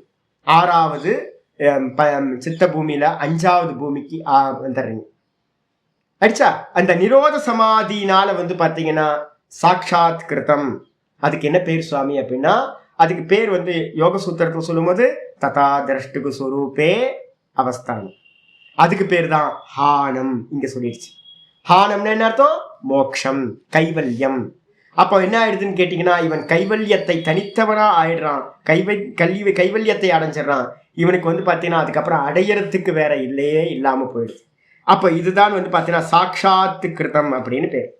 இந்த இடத்துல என்ன சுவாமி, இதுக்கு என்ன பேர் சுவாமி அப்படின்னா பிரேப்சா நிவர்த்திகின்னு பேர். பிரேப்சா அப்படின்னா என்ன அர்த்தம்? அடைய இச்சைக்கு பேரு பிரேப்சான்னு பேர். பிராப்திமிச்சா பிரேப்சா. நான் இதை வந்து பாத்தீங்கன்னா இதை அடையணும்ன்ற ஒரு எண்ணம் நமக்கு இருந்துச்சு. அந்த எண்ணம் வந்து பாத்தீங்கன்னா முற்றிலும் இல்லாம போறது, 100% இல்லாம போறது. எப்போ? தான் தானா நின்னதுக்கு பிறகு அவனுக்கு இந்த உலகத்துல அடைய வேண்டியதுன்னு ஒண்ணு இருக்கவே இருக்காது. அடைய வேண்டியது எல்லாம் அடையப்பட்டதாயிடுச்சு. அப்ப அவன் பாத்தீங்கன்னா ரமண பகவான் இருப்பார். எப்படி இருப்பார்? அது பாட்டுக்கு பிடிச்சி வச்ச பிள்ளையார் மாதிரி இருப்பார். அவர் வந்து பாத்தீங்க அப்படின்னா லைஃப் ஹிஸ்டரி படிச்சீங்கன்னா தெரியும். காலையில இருந்து மனுஷன் வந்து உட்காருவாராஞ்சி, அப்படியே உட்கார்ந்தே இருப்பாரான். அப்புறம் வந்து பாத்தீங்கன்னா மத்தியானம் சாப்பிட்றதுக்குன்னு போவேன், எல்லாம் எழுந்துக்குவாங்க. திரும்ப வந்து சாயந்தரம் வந்து உட்காருவார், அப்படியே உட்கார்ந்தே இருப்பார். எதையாவது அடையணுமோ, எங்கேயாவது போகணும் வரணும், எல்லாம் எதுவுமே இல்லை. அவர் திருவண்ணாமலைக்கு வந்ததுக்கு பிறகு போகவே இல்லை எங்கேயுமே. இப்பதான் தெரியுது என்னன்னு கேட்டீங்கன்னா, கொஞ்சம் சாஸ்திரத்தை நல்லா பண்ணவே தெரியுது. எங்க போறது? இப்ப மெதுவா சாஸ்திரம் உள்ள போக போக தெரிஞ்சிடும் எங்க போறது, எதை பார்க்க போறது. முன்னாடியே கோயிலுக்கு போறா, கோயில்ல போய் என்ன பார்க்க போறோம்? அதே சாமி தான் எங்க இருக்கு? நம்ம ஹிருதயத்திலே சதா ஸ்புரிச்சுக்கிட்டே இருக்கு சுவாமி. அப்போ சாமியை பார்க்கறதுக்கு நான் எந்தெந்த ஊருக்குலாம் ஏன் போகணும்? அயோத்தியா போலாமா? இல்லை வந்து பார்த்தீங்கன்னா உஜ்ஜயினி போகலாமா, மகாகாளேஸ்வரை பார்க்கலாமா, அதெல்லாம் உள்ளதானே இருக்கு. எங்கே போகிறது, எதை பார்க்கறது, எல்லாம் விஷ்ணு, சர்வம் விஷ்ணுமயம் ஜெகத்து, மொத்தமும் விஷ்ணுவோட சுரூபம் தான், வெறும் கான்சியஸ்னஸ்க்கு மேலே தான் கல்பித்தம் அப்படின்னு சாஸ்திரம் படிச்சுக்கிட்டு இருக்கும்போது பரோட்ச ஞானத்திலேயே நமக்கு வந்து பார்த்தீங்கன்னா அந்த எதையாவது போய் அடையணுன்ற எண்ணம் போயிடுது. அப்படின்னா ஒருத்தர் அனுபூதி ஆயிட்டார் அப்படின்னா அது என்னவா இருக்கும், பர்மனண்டா சுபாவமா இருக்கும். அவங்களுக்கு ஒரு இச்சை கூட வந்து பார்த்தீங்கன்னா நான் இதை அடையணுன்ற எண்ணம் வராது. ஏன்னா இந்த உலகத்திலேயே அடைய வேண்டியது லாஸ்ட் எண்டு எது அப்படின்னா சொரூபம் தான். அந்த சுரூபத்தை அடைந்தவனுக்கு வந்து பார்த்தீங்கன்னா தஸ்ய காரியம் ந வித்யதே, அவனுக்கு அடைய வேண்டியதுன்னு ஒன்று, செய்ய வேண்டியதுன்னு ஒன்று இல்லவே இல்லாமல் போகுது. அதுக்கு என்ன பேர் அப்படின்னா பிரேப்சா நிவர்த்தி. இதை தான் லட்சணமாக நீங்கள் வந்து பார்த்தீங்கன்னா யாரையாவது முக்த புருஷர்னு ஒருத்தர் எடுத்துக்கிட்டிங்கன்னா, யாரையாவது நீங்கள் வந்து பார்த்தீங்கன்னா சாமி இவர் அடைஞ்சவரா இவர் அடைஞ்சவராலாம் கேட்குறீங்க அப்படின்னா நீங்கள் உங்கள்கிட்ட ஒரே ஒரு இது முக்கியமாக இருக்கணும், பிரேப்சா நிவர்த்தி அவங்களுக்கு இருக்கா பார்க்கணும். அவங்களுக்கு எதையாவது அடைய வேண்டியது, செய்ய வேண்டியது, எதையாவது டிஸ்ட்ராய் பண்ண வேண்டியது அப்படின்னு ஏதாவது இருந்துச்சுன்னா அவங்க ஃபுல்ஃபில்லான ஆள் இல்லை. 100% அடைய வேண்டியது ஒரு மண்ணாங்கட்டியும் இல்லை சாமி, எனக்கு ஒன்றும் அடைய வேணான்னு ஒருத்தருக்கு நிச்சய எண்ணம் இருந்தால் அவர் அடைஞ்சவராக இருக்கணும். இப்போ ஏன்ட்ட கேட்டீங்க அப்படின்னா நல்லா 15-20 வருஷமாக சாஸ்திர அத்தியனம் பண்ணிகிட்டு இருக்கேன், நல்லா ஆவர்த்தி பண்ணிகிட்டு இருக்கேன், சிரவணம் பண்ணணும். இப்போ என்கிட்ட கேட்டீங்க அப்படின்னா எனக்கே வந்து பார்த்தீங்கன்னா என்ன அடைய வேண்டியிருக்கு, வெளியில் இல்லை, அடைய வேண்டியது வெளியில் இல்லை. அப்போது சாமி வேறு எதுக்காக நீங்கள் காரியம் பண்ணிகிட்டு இருக்கீங்க, இவ்வளோ ஒர்க் அவுட் பண்ணிக்கிட்டே இருக்கீங்களே எதுக்காக அப்படின்னு கேட்டால் நானாக நிற்கிறதுக்கான ப்ராசஸ். அப்போ இன்னும் நானாக நிற்கலை, இன்னும் வந்து பார்த்தீங்க அப்படின்னா கொஞ்சம் மிச்சம் இருக்குது.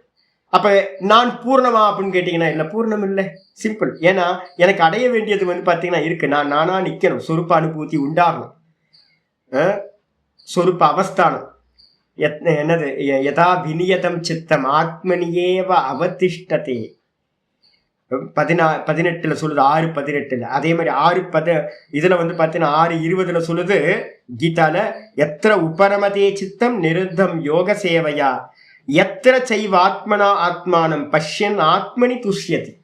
ரொம்ப ஆத்மானம் சொல்லுது.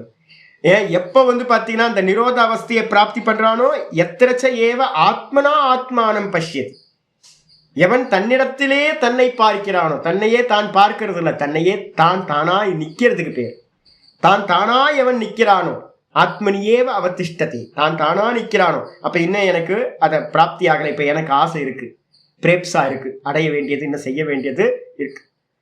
அதுக்கான நான் தான் நேற்று கூட சொல்லிட்டு இருக்கேன் ஜி, இப்போ மனனம் பண்ணுற காலம், இப்போ கிளாஸ் எடுத்துக்கிட்டு இருக்கோம், அதுக்கான நிறைய புக்ஸை மெயின்டைன் பண்ண வேண்டியிருக்கு, நிறைய இதெல்லாம் ஐயோ இதை மெயின்டைன் பண்ணிட்டு இருக்கிறது ரொம்ப கஷ்டம். நிதித்தியாசன காலம்னு ஒன்று இருக்குது, எல்லாத்தையும் தூக்கி போட்டு ஒரு மண்ணாங்கிட்டையும் கையில் இருக்க வேணும். பேசாமல் ஃபுட்டு வந்து பார்த்தீங்கன்னா பசிச்சா கொஞ்சம் அல்ப ஆகாரம், ஒன்றும் தேவையில்லை, வெறும் மனே உட்காந்து இது பண்ணணும். அப்போ இன்னும் எனக்கு பண்ண வேண்டியது நிறைய இருக்குது, எனக்கு செய்ய வேண்டியது இன்னும் இருக்குது. அப்போ கிருதகிருத்திஜனா அப்படின்னு கேட்டிங்கன்னா கிருதகிருத்திஜன் இல்லை, நான் கிருதாத்மானவ ஆயிட்டேன்னா இன்னும் ஆகலை. அப்போ வந்து பார்த்தீங்கன்னா லோகத்தில் இருக்கிறவங்களுக்கு 1000 வேலை இருக்குது, ஆனால் ஒரு சன்னியாசிக்கு வந்து பார்த்தீங்கன்னா ஆத்மாவை அடைய வேண்டிய வேலை இருக்குது. அப்போ வந்து பார்த்தீங்கன்னா இப்போவும் பூரணம் இல்லை. அப்போ தன்னைத்தான் எவன் அடைஞ்சவனா இருக்கானோ, சொரூபத்தில் பிரதிஷ்டை ஆனவனா இருக்கானோ அவனுக்கு அடைய வேண்டியதுன்னு ஒன்று இல்லாமல் போகிறது. 7 லோக்கத்திலையும் ஒரு புண்ணாக்கு எனக்கு அடைய வேணாம் அப்படின்னு ஒருத்தனுக்கு இருந்தா அதுதான் இது. சிமிச்சச்சி புண்ணாக்கு என்ன தெரியுமா, நான் அதிகமாக யூஸ் பண்ணிட்டு இருக்கேன். புண்ணாக்கு நான் மாட்டுக்கு வைக்கிற இந்த எண்ணெய் எடுத்ததுக்கு பிறகு பீனட்ஸ்ல இருந்து எண்ணெய் எடுத்துருவாங்க, மிச்சம் இருக்கிறது வந்து அது புண்ணாக்குன்னு பேர். அதுதான் வந்து மாட்டுக்கெல்லாம் இது பண்ணுவாங்க. இல்லை கேரளாவில் இல்லை நம்ம சொல்லுவோம், அவங்க கேரளாவில் மலையாளத்தில் என்ன சொல்லுவாங்க, புண்ணாக்கு இருக்கா, ஓகே ஓகே ஓகே இருந்தா சரி ஓகே. அப்போ நான் திட்டத்துக்கு அதான் யூஸ் பண்ணுறேன். ஏன்னா எள்ளு புண்ணாக்கு, கடலை புண்ணாக்கு, எல்லாத்துலேயும் புண்ணாக்கு, அதாவது சாரத்தை எடுத்ததுக்கு பிறகு மிச்சம் இருக்கிறது புண்ணாக்கு. அதாவது தான் நான் சொல்கிறேன், ஒரு புண்ணாக்கு இல்லைன்னா என்ன அர்த்தம், ஒரு சாரமும் இல்லை. அதில் புண்ணாக்கை போட்டு இன்னும் நீங்கள் க்ரஷ் பண்ணினீங்கன்னா சாறு கிடைக்குமா, அதாவது என்ன வருமா, வராது. அதே மாதிரி இந்த மொத்த லோக்கத்திலேயே வந்து பார்த்தீங்கன்னா ஒரு புண்ணாக்கும் இல்லை, ஒரு சாரமும் இல்லை, அதான் புண்ணாக்கு. அப்ப வந்து பாத்தீங்க அப்படின்னா இவனுக்கு அந்த மனநிலை ஒருத்தனுக்கு வந்துருச்சு அப்படின்னா, ஒரு சுவாமி இருந்தார் எனக்கு தெரிஞ்சு, இந்த கிறிஸ்டியானிட்டி உள்ள வந்துட்டான், துவேஷம் இருக்கா? அப்ப என்னது, துவேஷ நிவர்த்தி ஆகல. எனக்கு அங்க பார்க்கணும் இங்க பார்க்கணும், என்ன அமெரிக்காவில் கூப்பிடுறாங்க, இதை கூப்பிடுறாங்க, அங்க கூப்பிடுறாங்க. ஒரு சாமி வந்து என்கிட்ட டேப்லெட்டை வச்சு காட்டிக்கிட்டே இருப்பாரு, நாங்க அங்க போனோம் இங்க போனோம் இங்க போறோம் அங்க போறோம். நான் ஐயோ இந்த சின்ன குழந்தை மாதிரியே பேசிக்கிட்டு இருக்காரு பாவம். எனக்கு அவரை பார்த்தா 4ஆம் கிளாஸ் குழந்தை மாதிரியே தெரியும். என்ன காரணம்னு கேட்டா, அடைய வேண்டியது பார்க்க வேண்டியதெல்லாம் நிறைய இருக்கு. அப்ப வந்து பாத்தீங்கன்னா என்ன அர்த்தம், ராக நிவர்த்தி ஆகல. ஒரு சுவாமிக்கு கிறிஸ்டியானிட்டி வந்துட்டான், முஸ்லீம் வந்துட்டான், இந்த சனாதன தர்மத்தை காப்பாற்றணும், அவனுங்க எல்லாத்தையும் இந்த நாடை விட்டு விரட்டணும். அப்ப துவேஷ நிவர்த்தி போகல. இன்னொருத்தருக்கு வந்து அடைய வேண்டியது ஏகப்பட்டது இருக்கு, ஆசிரமத்தை பெருசா கட்டணும், அதை பண்ணணும் இதை பண்ணணும். அப்ப பிரேப்சா நிவர்த்தி ஆகல, அப்ப பூரணம் இல்லைன்னு அர்த்தம். அடிச்சா அப்ப ஞானிக்கு வந்து பாத்தீங்கன்னா இது பூர்ணமா இருக்கும். இது 3வது. 4வது என்னது, 4வது சொல்றாரு, பாவித்தோ விவேக கியாதி ரூபோ ஹானோபாயக. பாவித்தோ அப்படின்னா என்ன அர்த்தம், விவேக கியாதி ரூபோ ஹானோபாயக. இந்த விவேக கியாதி தானே நம்ம சொல்றோம், பாருங்க பாருங்க பாருங்க நம்ம சொல்றேன். எதுக்கு பார்க்க சொல்றேன், விவேகம். நான் வேற இது வேற, நான் வேற இது வேற, நான் வேற இது வேற. இதை பார்த்து பார்க்க பார்க்க பார்க்க அதுக்கு பேரு விவேக கியாதி, விவேக ஞானம் அப்படின்னு பேரு. வெளியில பண்றதெல்லாம் வேற, வெளியில பண்றதெல்லாம் வந்து ஈஸியா சம்பவிச்சிடும். இந்த தேகத்தை பார்க்க ஆரம்பிக்கணும், இந்திரியத்தை, தேகத்தை பார்க்கணும், இந்திரியத்தை பார்க்கணும். நான் சதா வந்து பாத்தீங்கன்னா ஒரு புது கண்ணாடி ஒன்று வாங்கி வச்சேன் 2 நாளுக்கு முன்னாடி. நாதபிரமன் கேட்டார், எதுக்குங்க கண்ணாடி அப்படின்னா, எனக்கு வந்து கண்ணாடி தரிசனம் பண்றது வந்து பாத்தீங்கன்னா சின்ன வயசுல இருந்து ஒரு முக்கியமான ஹேபிட் எனக்கு.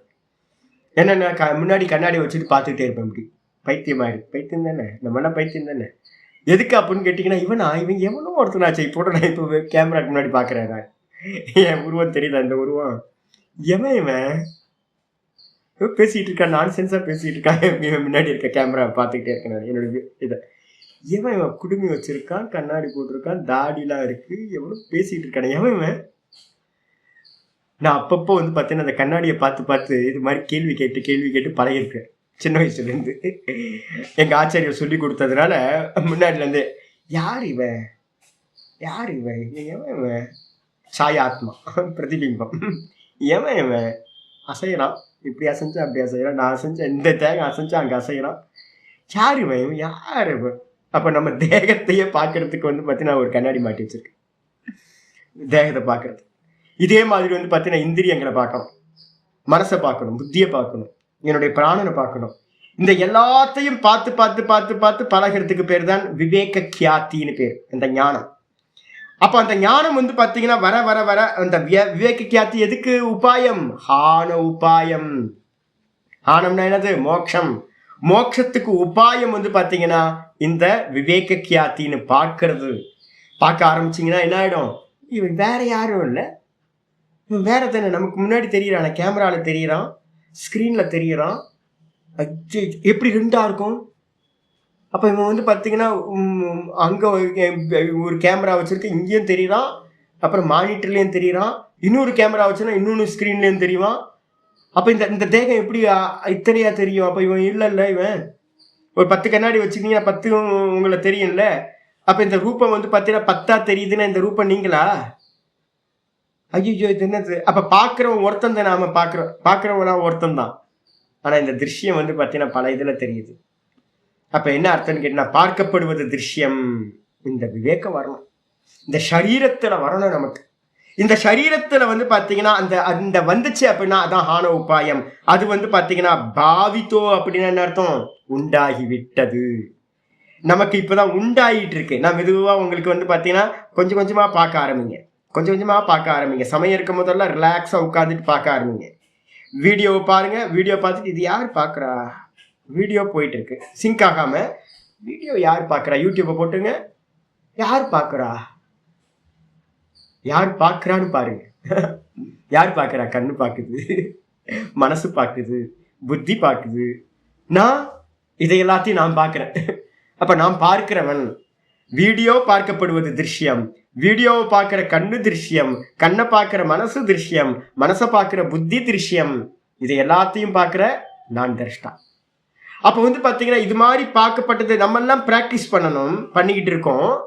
ஆனா வந்து பாத்தீங்கன்னா ஞானி புருஷன் என்ன பண்ணியிருப்பான், 100% எல்லாத்தையும் திருஷ்யமாக்கியிருப்பான்.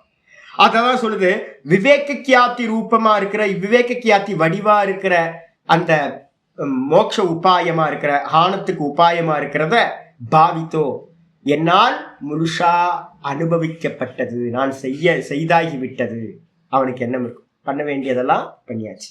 அதுக்கப்புறம் இத்யேஷா சதுஷ்டயி காரியா விமுக்தி பிரஜ்ஞாயாக. இது எல்லாம் 4 விதமான காரியங்கள், 4 சொல்றோம். ராக நிவர்த்தி, துவேஷ நிவர்த்தி, பிரேப்சா நிவர்த்தி. அதுக்கப்புறம் இந்த 4வதுக்கு பேர் என்ன அப்படின்னா சிகீர்ஷா நிவர்த்தின்னு பேரு. இந்த 4க்கு பேரு சிகீர்ஷா நிவர்த்தி. நான் இப்போ உங்களுக்கு என்ன சொல்லிட்டு இருக்கேன், பாருங்க பாருங்க பாருங்க பாருங்க. அப்ப பண்ண வேண்டியிருக்குல்ல, பார்க்க வேண்டியிருக்கு, செய்ய வேண்டியது இருக்கு. ஒன்றும் பண்ண வேணாம், இப்பெல்லாம் ஒன்றும் பண்ண வேணாம், பண்ணணும், எல்லாத்தையும் பார்க்கணும். அப்புறம் கொஞ்சம் அதுக்கு ஹெல்ப் பண்ற மாதிரி ஓங்காரத்தை ஜெபிங்க, கொஞ்சம் பிராணாயாமத்தை பண்ணுங்க. காலையில மாமா வந்து பார்த்தீங்கன்னா கிளாஸ் முடிஞ்சோன்னே, சாமி இந்த பிராணனை பார்த்தா மனசு நிற்கிது இல்லை சாமி. ஆமா ஆமா, பிராணனை பார்த்தா நிற்கும். அப்ப என்ன பண்ணணும், மனசை நிப்பாட்டி பார்க்கறதுக்கு மன சஞ்சலமா இருக்கு. அப்ப நிப்பாட்டுறதுக்கு என்ன பண்ணணும், பிராண வீக்ஷணம் பண்ணணும். பிராண வீக்ஷணம் பண்ணணும்னா என்ன பண்ணணும், அப்ப கொஞ்சம் பிராணாயாமத்தை அபியாசம் பண்ணணும். கொஞ்சம் பிராணாயாமத்தை பண்ணி ஓங்கார ஜபத்தை பண்ணோம்னா மெதுவா மெதுவா மனசு சாந்தமாகும். மனசு சாந்தமாக தான் தாட்ஸ் ரொம்ப கம்மியாகும் போது தான் இந்த தாட்டு வேற நான் வேறன்னு பார்க்க முடியும், மனசை பார்க்க முடியும், பிராணனை பார்க்க முடியும். அப்போ வந்து பார்த்தீங்க அப்படின்னா நமக்கு இன்னும் பண்ண வேண்டியது இன்னும் சிகிச்சா இருக்கு நமக்கு. ஆமா, சுவாமி சொல்ற மாதிரி நான் நிறைய பண்ணணும், ஓங்கார ஜபத்தை நிறைய பண்ணணும், ஓங்கார தியானம் பண்ணணும், பிராண வீக்ஷணம் பண்ணணும் அப்படின்னு இருக்கு. இந்த சாஸ்திரத்தை நல்லா அத்தியனம் பண்ணணும் அப்படின்னு இருக்கு. ஆனா ஞானி புருஷனுக்கு எப்படி இருக்கும், சொருப்பத்தை நின்றவனுக்கு செய்ய வேண்டியது ஒரு மண்ணாங்கட்டி இல்லை. 3:17 பகவத்கீதையில் அதுதான் சொல்லுது, தஸ்ய காரியம் ந வித்யதே. அவனுக்கு செய்ய வேண்டியதுன்னு ஒரு புண்ணாக்கும் இந்த உலகத்தில் மிச்சம் இருப்பதில்லை. இந்த நிலைக்கு பேர் தான் சிகீர்ஷா நிவர்த்தின்னு பேர். இத்யேஷா, இந்த விதமா சதுஷ்டயி காரியா, 4 விதமான இதெல்லாம் 4 விதமானது சதுஷ்டயி. இது வந்து பார்த்தீங்கன்னா காரியா விமுக்தி பிரஜ்ஞாயாக. இந்த ஞானத்துல வந்து பார்த்தீங்கன்னா காரியத்துல இருந்த விமுக்தி. காரியம்னு என்ன அர்த்தம், செய்ய வேண்டியது. நம்ம சொல்றோம்ல 4 காரியம் செய்ய வேண்டியது, நம்ம எல்லாம் அதில் மாட்டிக்கிட்டு இருக்கோம். நமக்கு இன்னும் வந்து பார்த்தீங்கன்னா ராக நிவர்த்தி நடக்கலை, அப்போ அதை பண்ணணும். துவேஷ நிவர்த்தி இன்னும் பண்ணணும், நிறைய பண்ணணும். நான் இப்போ இம்ப்ளிமெண்ட் ஒவ்வொன்றா பண்ணிட்டு இருக்கேன். நான் எதெல்லாம் விட்டு போயிருக்கேன், என்னெல்லாம் பண்ணணும்னு ஒவ்வொன்றா எடிட் பண்ணி ஓ இதுதான் போல இருக்கு, இதுதான் நம்ம பண்ணணும் இன்னும் அப்படின்னு. அப்போ இன்னும் நமக்கு வந்து ராக நிவர்த்தியை பண்ணணும், துவேஷ நிவர்த்தியை பண்ணணும், அதுக்கப்புறம் பிரேப்சா நிவர்த்தி அடைய வேண்டியதுன்றத அது ஒன்றும் இல்லைன்றத கொண்டு வரணும். அதுக்கப்புறம் நான் பண்ண வேண்டியது ஒன்றும் இல்லைன்றத நிலைக்கு கொண்டு வரணும். நமக்கு 4 நிவர்த்தி பண்ணப்படாம இருக்கு. ஆனா ஞானி புருஷனுக்கு என்ன இருக்கு, 4ம் நிவர்த்தி ஆயிடுச்சு. அவனுக்கு ராகம் இல்லை, அவனுக்கு துவேஷம் இல்லை, அவனுக்கு வந்து பார்த்தீங்க அப்படின்னா எந்த ஒரு அடையணுன்ற ஆசையும் இல்லை. அதுக்கே மாதிரி வந்து பார்த்தீங்க அப்படின்னா அவனுக்கு வந்து பார்த்தீங்கன்னா செய்ய வேண்டியதும் ஒன்று இல்லாமல் போச்சு. அப்படிப்பட்ட நிலையில வந்து பார்த்தீங்கன்னா என்னாவது, இந்த 4ம் காரியா விமுக்தின்னு பேர். இந்த 4க்கு பேரு காரியா விமுக்தி பிரஜ்ஞாயாக, ஞானத்தினுடைய காரியா நிவர்த்தி. ஞானத்திற்காக செய்ய வேண்டிய 4 காரியங்கள்ல இருந்து விடுபட்ட நிலை ஞானிக்கு இருக்கிறது. நம்ம என்ன பண்ணணும், மெதுவா மெதுவா இதை கொண்டுட்டு வரணும். எதெல்லாம் ராகம் இருக்கோ அதெல்லாத்தையும் திருஷ்யம் திருஷ்யம் திருஷ்யம். எனக்கு ஆசைப்படுறதுக்கு ஒரு மண்ணாங்கட்டியில காணல் ஜலம் மாதிரி, சொப்பன மாதிரி திருஷ்யம் அப்படின்னு எதெல்லாம் ஆசை வருதோ அதை எல்லாத்தையும் தூக்கி போடணும். அதுக்கப்புறம் துவேஷம் வரும்போதெல்லாம் எதுலெல்லாம் துவேஷம் வருதோ இது திருஷ்யம் இது திருஷ்யம் இது திருஷ்யம்னு சொல்லி இதையும் நிவர்த்தி பண்ணணும்.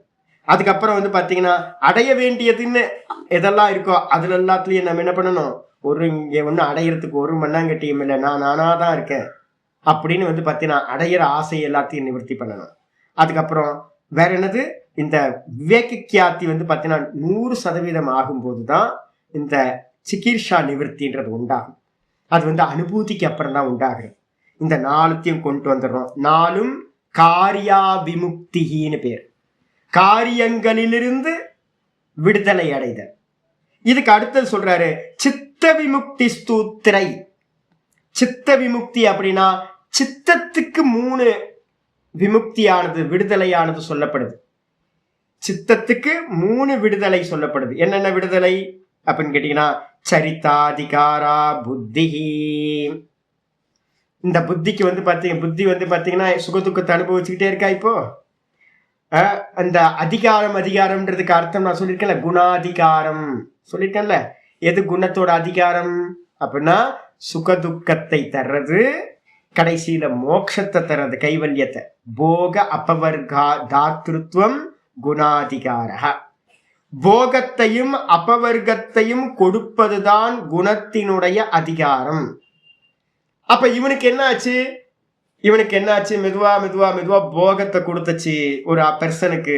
நமக்கு தான் கொடுத்துக்கிட்டே இருக்கு. ஐயோ சனியா, என்னடா இது, இந்த சம்சாரம் இப்படி இருக்கே, ஒரே சுகம் துக்கம் சுகம் துக்கம் சுக துக்கம். எவ்வளவு நல்ல நல்ல நாட்கள்லாம் இருந்துச்சு, எவ்வளவு கெட்ட கெட்ட நாட்கள்லாம் வந்துச்சு போச்சு.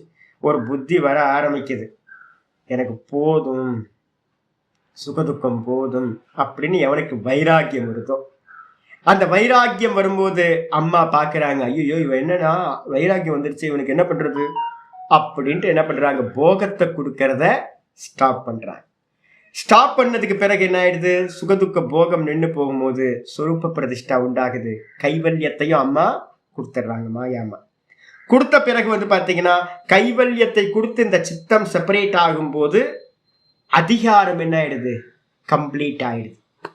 குணத்தோட அதிகாரம், இந்த 3 குணங்களோட அதிகாரம், சுகதுக்கத்தை கொடுப்பது கூட வந்து அபவர்க்கத்தை கொடுப்பது. அபவர்க்கம்னு சொல்லக்கூடிய கைவல்யத்தை கொடுத்தோன குணத்தோட பர்பஸ் வந்து பாத்தீங்கன்னா முடிவடைந்து விடுகிறது. அதுக்கு பேர் என்ன பேருனா சரித்தாதிகாரகன்னு பேரு. சரித்த அதிகாரம்னு என்ன அர்த்தம், அதிகாரம் எல்லாம் கம்ப்ளீட் ஆயாச்சு, கொடுக்க வேண்டிய செய்ய வேண்டிய காரியத்தை எல்லாம் அம்மா வந்து செஞ்சு முடிச்சிட்டாங்க. எதுக்கு, அப்ப சித்தம் வந்து பாத்தீங்கன்னா சரித்த அதிகாரா புத்தி. புத்தின்னு சொல்லுவோம், சித்தம்னு சொல்லும், சில இடத்துல மனசுன்னு சொல்லும். இப்ப இங்க புத்தினாலும் சித்தம்னாலும் ஒண்ணு. சித்தம் வந்து பாத்தீங்கன்னா என்ன ஆயிடுச்சு அப்படின்னு கேட்டீங்கன்னா எல்லா அதிகாரங்களும் அதுக்கு பரிசமாப்தம் ஆயிடுச்சு. அமனிபாவம் வந்தாச்சு அந்த இடத்துல.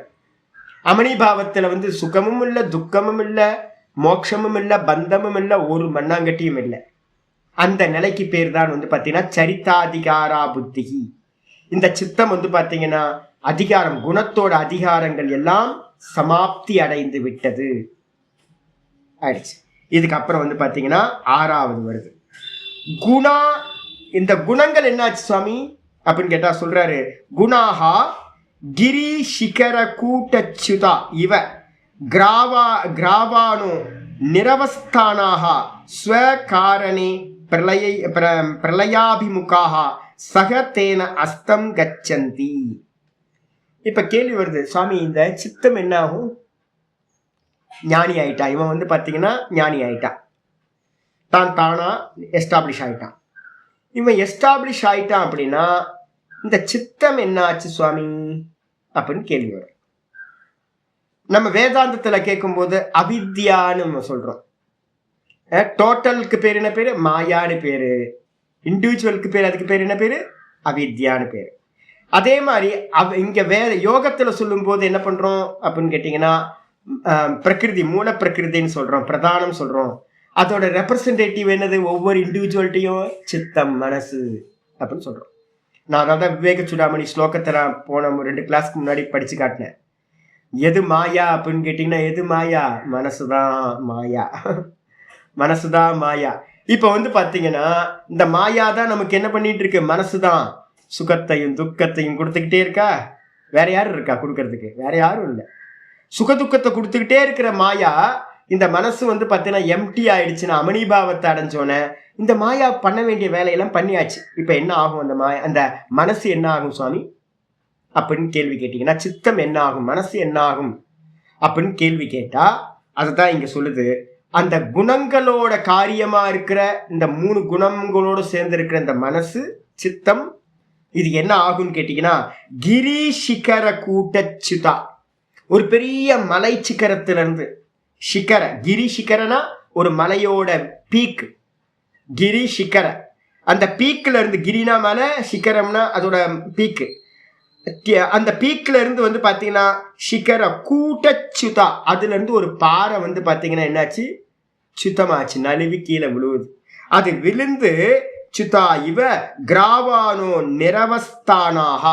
அந்த பாறை கீழே வர வர வரவே என்ன ஆயிடுது, இங்க அங்க பட்டு பட்டு தெரிச்சு பாறை வந்து பாத்தீங்கன்னா உடஞ்சி உடஞ்சி உடஞ்சி உடஞ்சி கீழே வந்து சேரும் போது கிராவானோ மண்ணா ஆகுது, தூள் தூளா மண்ணா ஆயி நிரவஸ்தானாக ஸ்வகாரணே பிரளயாபிமுகாக இவ சக.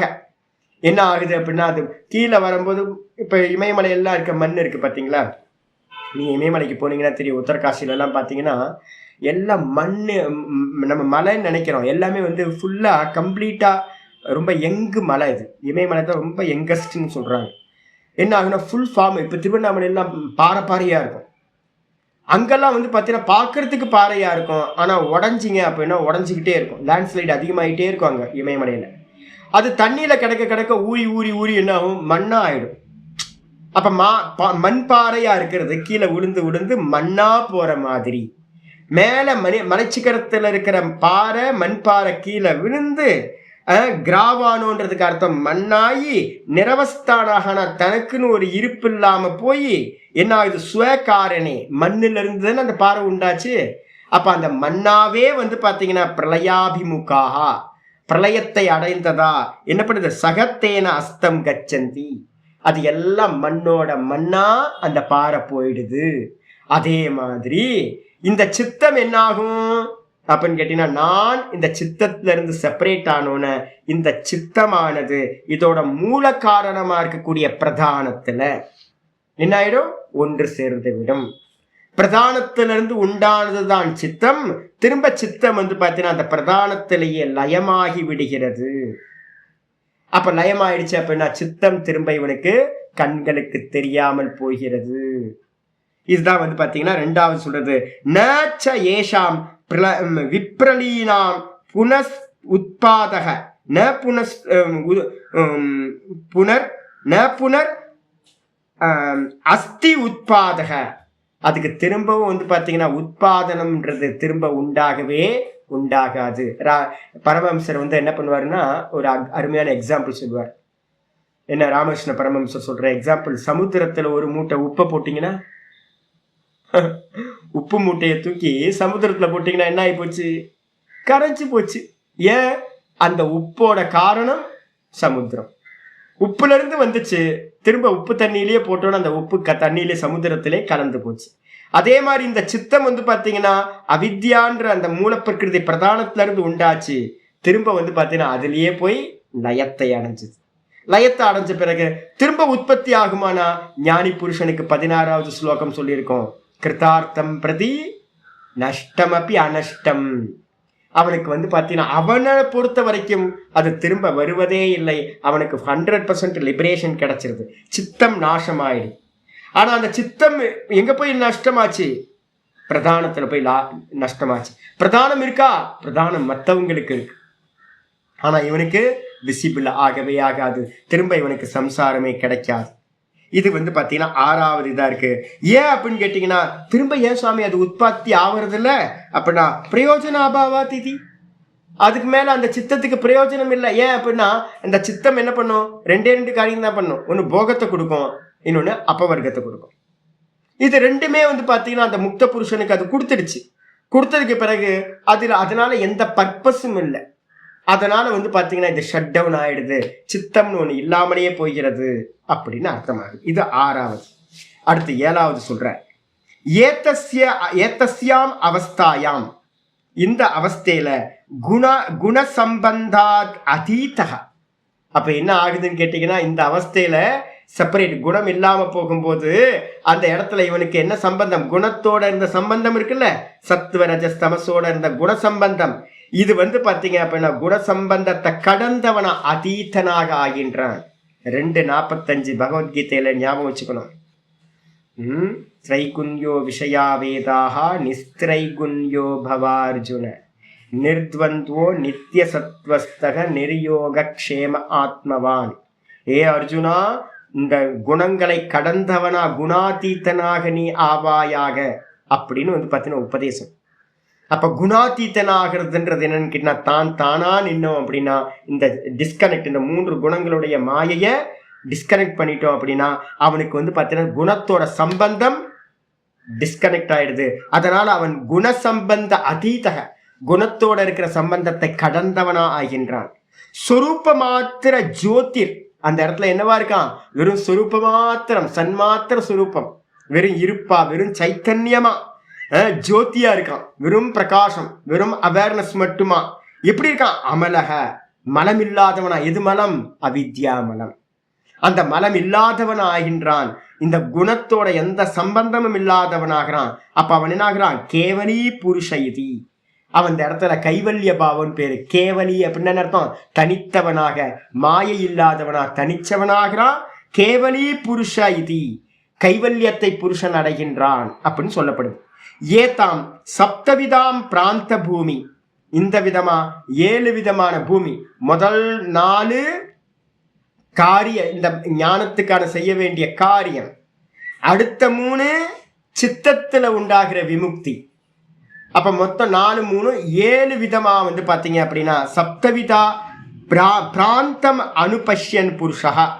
இந்த 7த்தையும் எவன் வந்து பாத்தீங்கன்னா பார்த்தானோ, இந்த 7த்தையும் ஒருத்தன் பார்த்து முடிச்சவன் இருக்கான் பாத்தீங்களா, அந்த புருஷன் தான் வந்து பாத்தீங்க அப்படின்னா குஷலஹா. குஷலனா முக்தன் என்று சொல்லப்படுகின்றான். அவன் வந்து பாத்தீங்கன்னா ப்ராசஸ்ல இந்த 7த்தையும் பார்த்து முடிச்சவன். பிராந்த பூமி பிரஜாம் அனுபஷ்யன் புருஷக, இந்த 7த்தையும் பார்த்துக்கிட்டு இருக்கிற அந்த புருஷன் வந்து பாத்தீங்க அப்படின்னா குஷலக. குஷலகன்றதுக்கு அர்த்தம் முக்தகான்னு அர்த்தம். முக்தனாக வந்து பாத்தீங்கன்னா இத்தியாக்கியாயத்தே, குஷலன் என்று சொல்லப்படுகின்றான், முக்தன் என்று சொல்லப்படுகின்றான். அதுக்கப்புறம் என்ன ஆகுது? பிரதிப்பிரசவே அபி. பிரதிப்பிரசவம்னா என்ன அர்த்தம்? இந்த சரீரம் அவன் என்ன பண்ணுவான்? ஜீவன் முக்தனா இருப்பான் இருக்கிற வரைக்கும். மனசு இல்லாம போச்சு, ஆனா வந்து பாத்தீங்கன்னா பாடி மட்டும் பிராரப்த கர்மத்துக்கு ஏற்ற மாதிரி இருக்கும். அந்த பாடி வந்து பாத்தீங்கன்னா பிரளயம் நடக்கும், இல்ல மரணம்னு ஒண்ணு சம்பவிக்கும். எதுக்கு மரணம்? ஆத்மாக்கு இல்ல, தேகத்துக்கு. கர்மத்தினால வந்த தேகம் ஜாத்தி ஆயுர் போகம், ஜாத்தி ஆயுள் வந்து பூர்த்தி ஆகும் போது என்ன ஆயிடுது? டும். அந்த முக்த புருஷனுக்கு வந்து பாத்தீங்கன்னா சரீரம் லயத்தை அடையும் போது பிரதிப்பிரசவே அப்படின்னா என்ன அர்த்தம்? இந்த சரீரத்துக்கு ஒரு மரணம் நடக்கும், அவனுக்கு இல்ல சரீரத்துக்கு. அந்த சரீரத்துக்கு மரணம்னு சொல்லக்கூடிய லயம் நடக்கும் போது, பிரதிப்பிரசவம்ன்றதுக்கு அர்த்தம் லயம். லயத்திலும் கூட சித்தஸ்ய முக்தக குஷலக. இப்ப நமக்கு என்ன தெரியுங்களாகுது? சரீரம் விட்டு போனோன்னு நீங்களும் நானும் எங்க இருக்கோம்? இந்த சித்தத்தோட சேர்ந்து, சூக்ஷ்ம தேகத்தோட சேர்ந்து அடுத்த தேகத்துக்கு போறோம், அடுத்த தேகத்துக்கு போறோம், அடுத்த தேகத்துக்கு போயிட்டே இருக்கோம். ஆனா வந்து பாத்தீங்கன்னா முக்த புருஷனுக்கு என்ன ஆகுது? இருக்கும் போதே அவன் என்ன ஆகுறான்? டிஸ்கனெக்ட் ஆயிட்டான். டிஸ்கனெக்ட் ஆனதுனால இந்த சரீரம் விழுந்த போது பிரதிப்பிரசவே அப்பி, சரீரம் விழுந்து போச்சு அப்படின்னா மரணத்தை அடையும் போது சித்தஸ்ய முக்தகா, சித்தத்தோட அவனுக்கு வந்து பாத்தீங்கன்னா விடுதலை அடைந்தவனாக குஷலக இத்தியவம். அவன் வந்து பாத்தீங்கன்னா அவனுக்கு பேர் தான் என்ன பண்றோம்? விதேக முக்தன் அப்படின்னு நம்ம சொல்றோம். இருந்த ஒரே ஒரு இது இந்த தேகத்தோடதும் விட்டு போச்சு. விட்டு போட்டோட அவனுக்கு தான் முக்தக குஷலகா, முக்த புருஷன் குஷலன் அப்படின்னு சொல்லப்படுகின்றான். இத்தியவம் பவதி குணாதீதத்துவாதிதி. ஏன் அப்படின்னு கேட்டீங்கன்னா அவனுக்கு அந்த அந்தக்கரணம் இல்லை, எதுவுமே இல்லை. ஏன் அப்படின்னு கேட்டீங்கன்னா குணங்களை கடந்தவனா வெறும் கான்சியஸ்னஸ்ல தானா எஸ்டாப்ளிஷ் ஆயிட்டான்.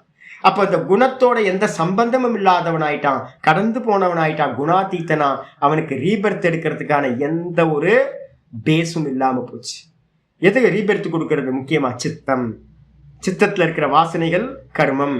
சதிமூலே தத்விபாக்கோ ஜாத்தியாயுர் போகாக நம்ம பார்த்தோம்ல. கர்மாசயம் இருக்கணும். கர்மமும் ஆசயம் சொல்லக்கூடிய வாசனைகளும் இருந்தாதான் ஜென்மம் கிடைக்கும். கர்மமும் வாசனைகளும் எங்க ஸ்டோர் ஆகும்? கர்மம் எங்க ஸ்டோர் ஆகும்? பிரதானத்துல, மூல பிரகிருதியில. வாசனை எங்க ஸ்டோர் ஆகும்? சித்தத்துல. அப்ப இவனுக்கு இந்த ரெண்டுத்தோடையும் என்ன ஆயிடுது? கனெக்ட், டிஸ்கனெக்ட் ஆயிடுது. அப்ப என்ன ஆச்சு அப்படின்னு கேட்டீங்கன்னா இவனுக்கு கர்மத்தோடையும் சம்பந்தம் இல்லாம போயிடுது, வாசனையோடும் சம்பந்தம் இல்லாம போயிடுது. ஏன் அப்படின்னா சித்தம் டிஸ்கனெக்ட் ஆயிடுச்சு. அப்ப இவனுக்கு ரீசனே இல்லாம போயிடும். அப்ப பிறவி கிடைக்கிறதுக்கு இதே இல்லை, நிமித்தம் இல்லை.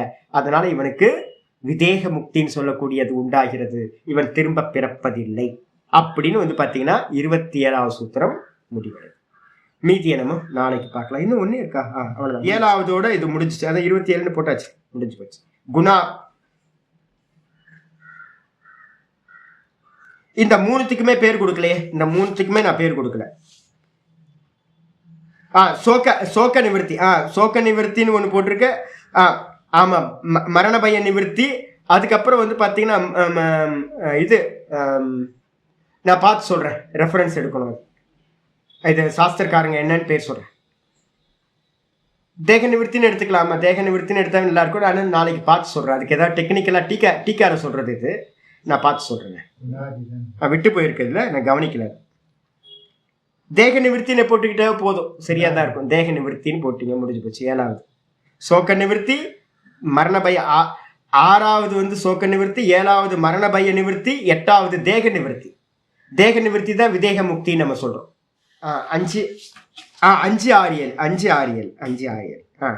சொல்லுங்கம்மா.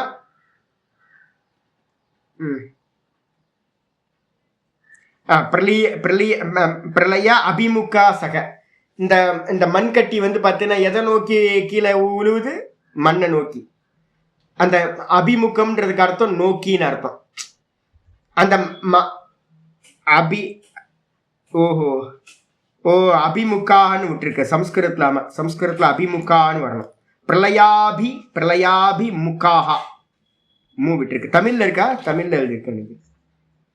தமிழில் இருக்கு. இல்லை 5 வந்து சோக்க நிவர்த்தி போட்டிருக்க பாருங்க தமிழ்லேயே, சோக்க நிவர்த்தி. அதுக்கப்புறம் 6 வந்து பார்த்தீங்கன்னா மரண பய நிவர்த்தி, அதுவும் போட்டிருக்க பாருங்க. மரண பய நிவர்த்தி 7க்கு மட்டும்தான் விட்டு போயிருக்கு. தேக நிவர்த்தின்னு போட்டு தேக நிவர்த்தி. தேக நிவர்த்தியை பாருங்க, விகல்பம் தேவையில்லை. தேக நிவர்த்தியை பாருங்க. தேகமும் போச்சு அப்படின்னா அவ்வளோதான், முக்தன் திரும்ப வருவதே இல்லை. அவ்வளோ, இதோட இது முடியுது. மீதியை நம்ம நாளைக்கு பார்க்கலாம். ஓம் பூர்ணமதః பூர்ணமிதம் பூர்ணாத் பூர்ணமுதச்யதே பூர்ணஸ்ய பூர்ணமாதாய பூர்ணமேவாவசிஷ்யதே. ஓம் சாந்தி சாந்தி சாந்தி. ஹரி ஓம் ஸ்ரீ குருபியோ நமः. ஹரி ஓம். நாராயண் நாராயண். இந்த 7வது தான் வந்து பார்த்தீங்கன்னா நம்ம வந்து துரியகான்னு சொல்லுவாங்க. இந்த துரியாதீத்தன் சொல்கிறாங்க பார்த்தீங்களா? விதேக முக்தியை தான் துரியாதீத்தன் சொல்லுவாங்க. துரியாதீத்தன் அப்படின்ற விதேக முக்திக்கு பேர் துரியாதீத்தன்.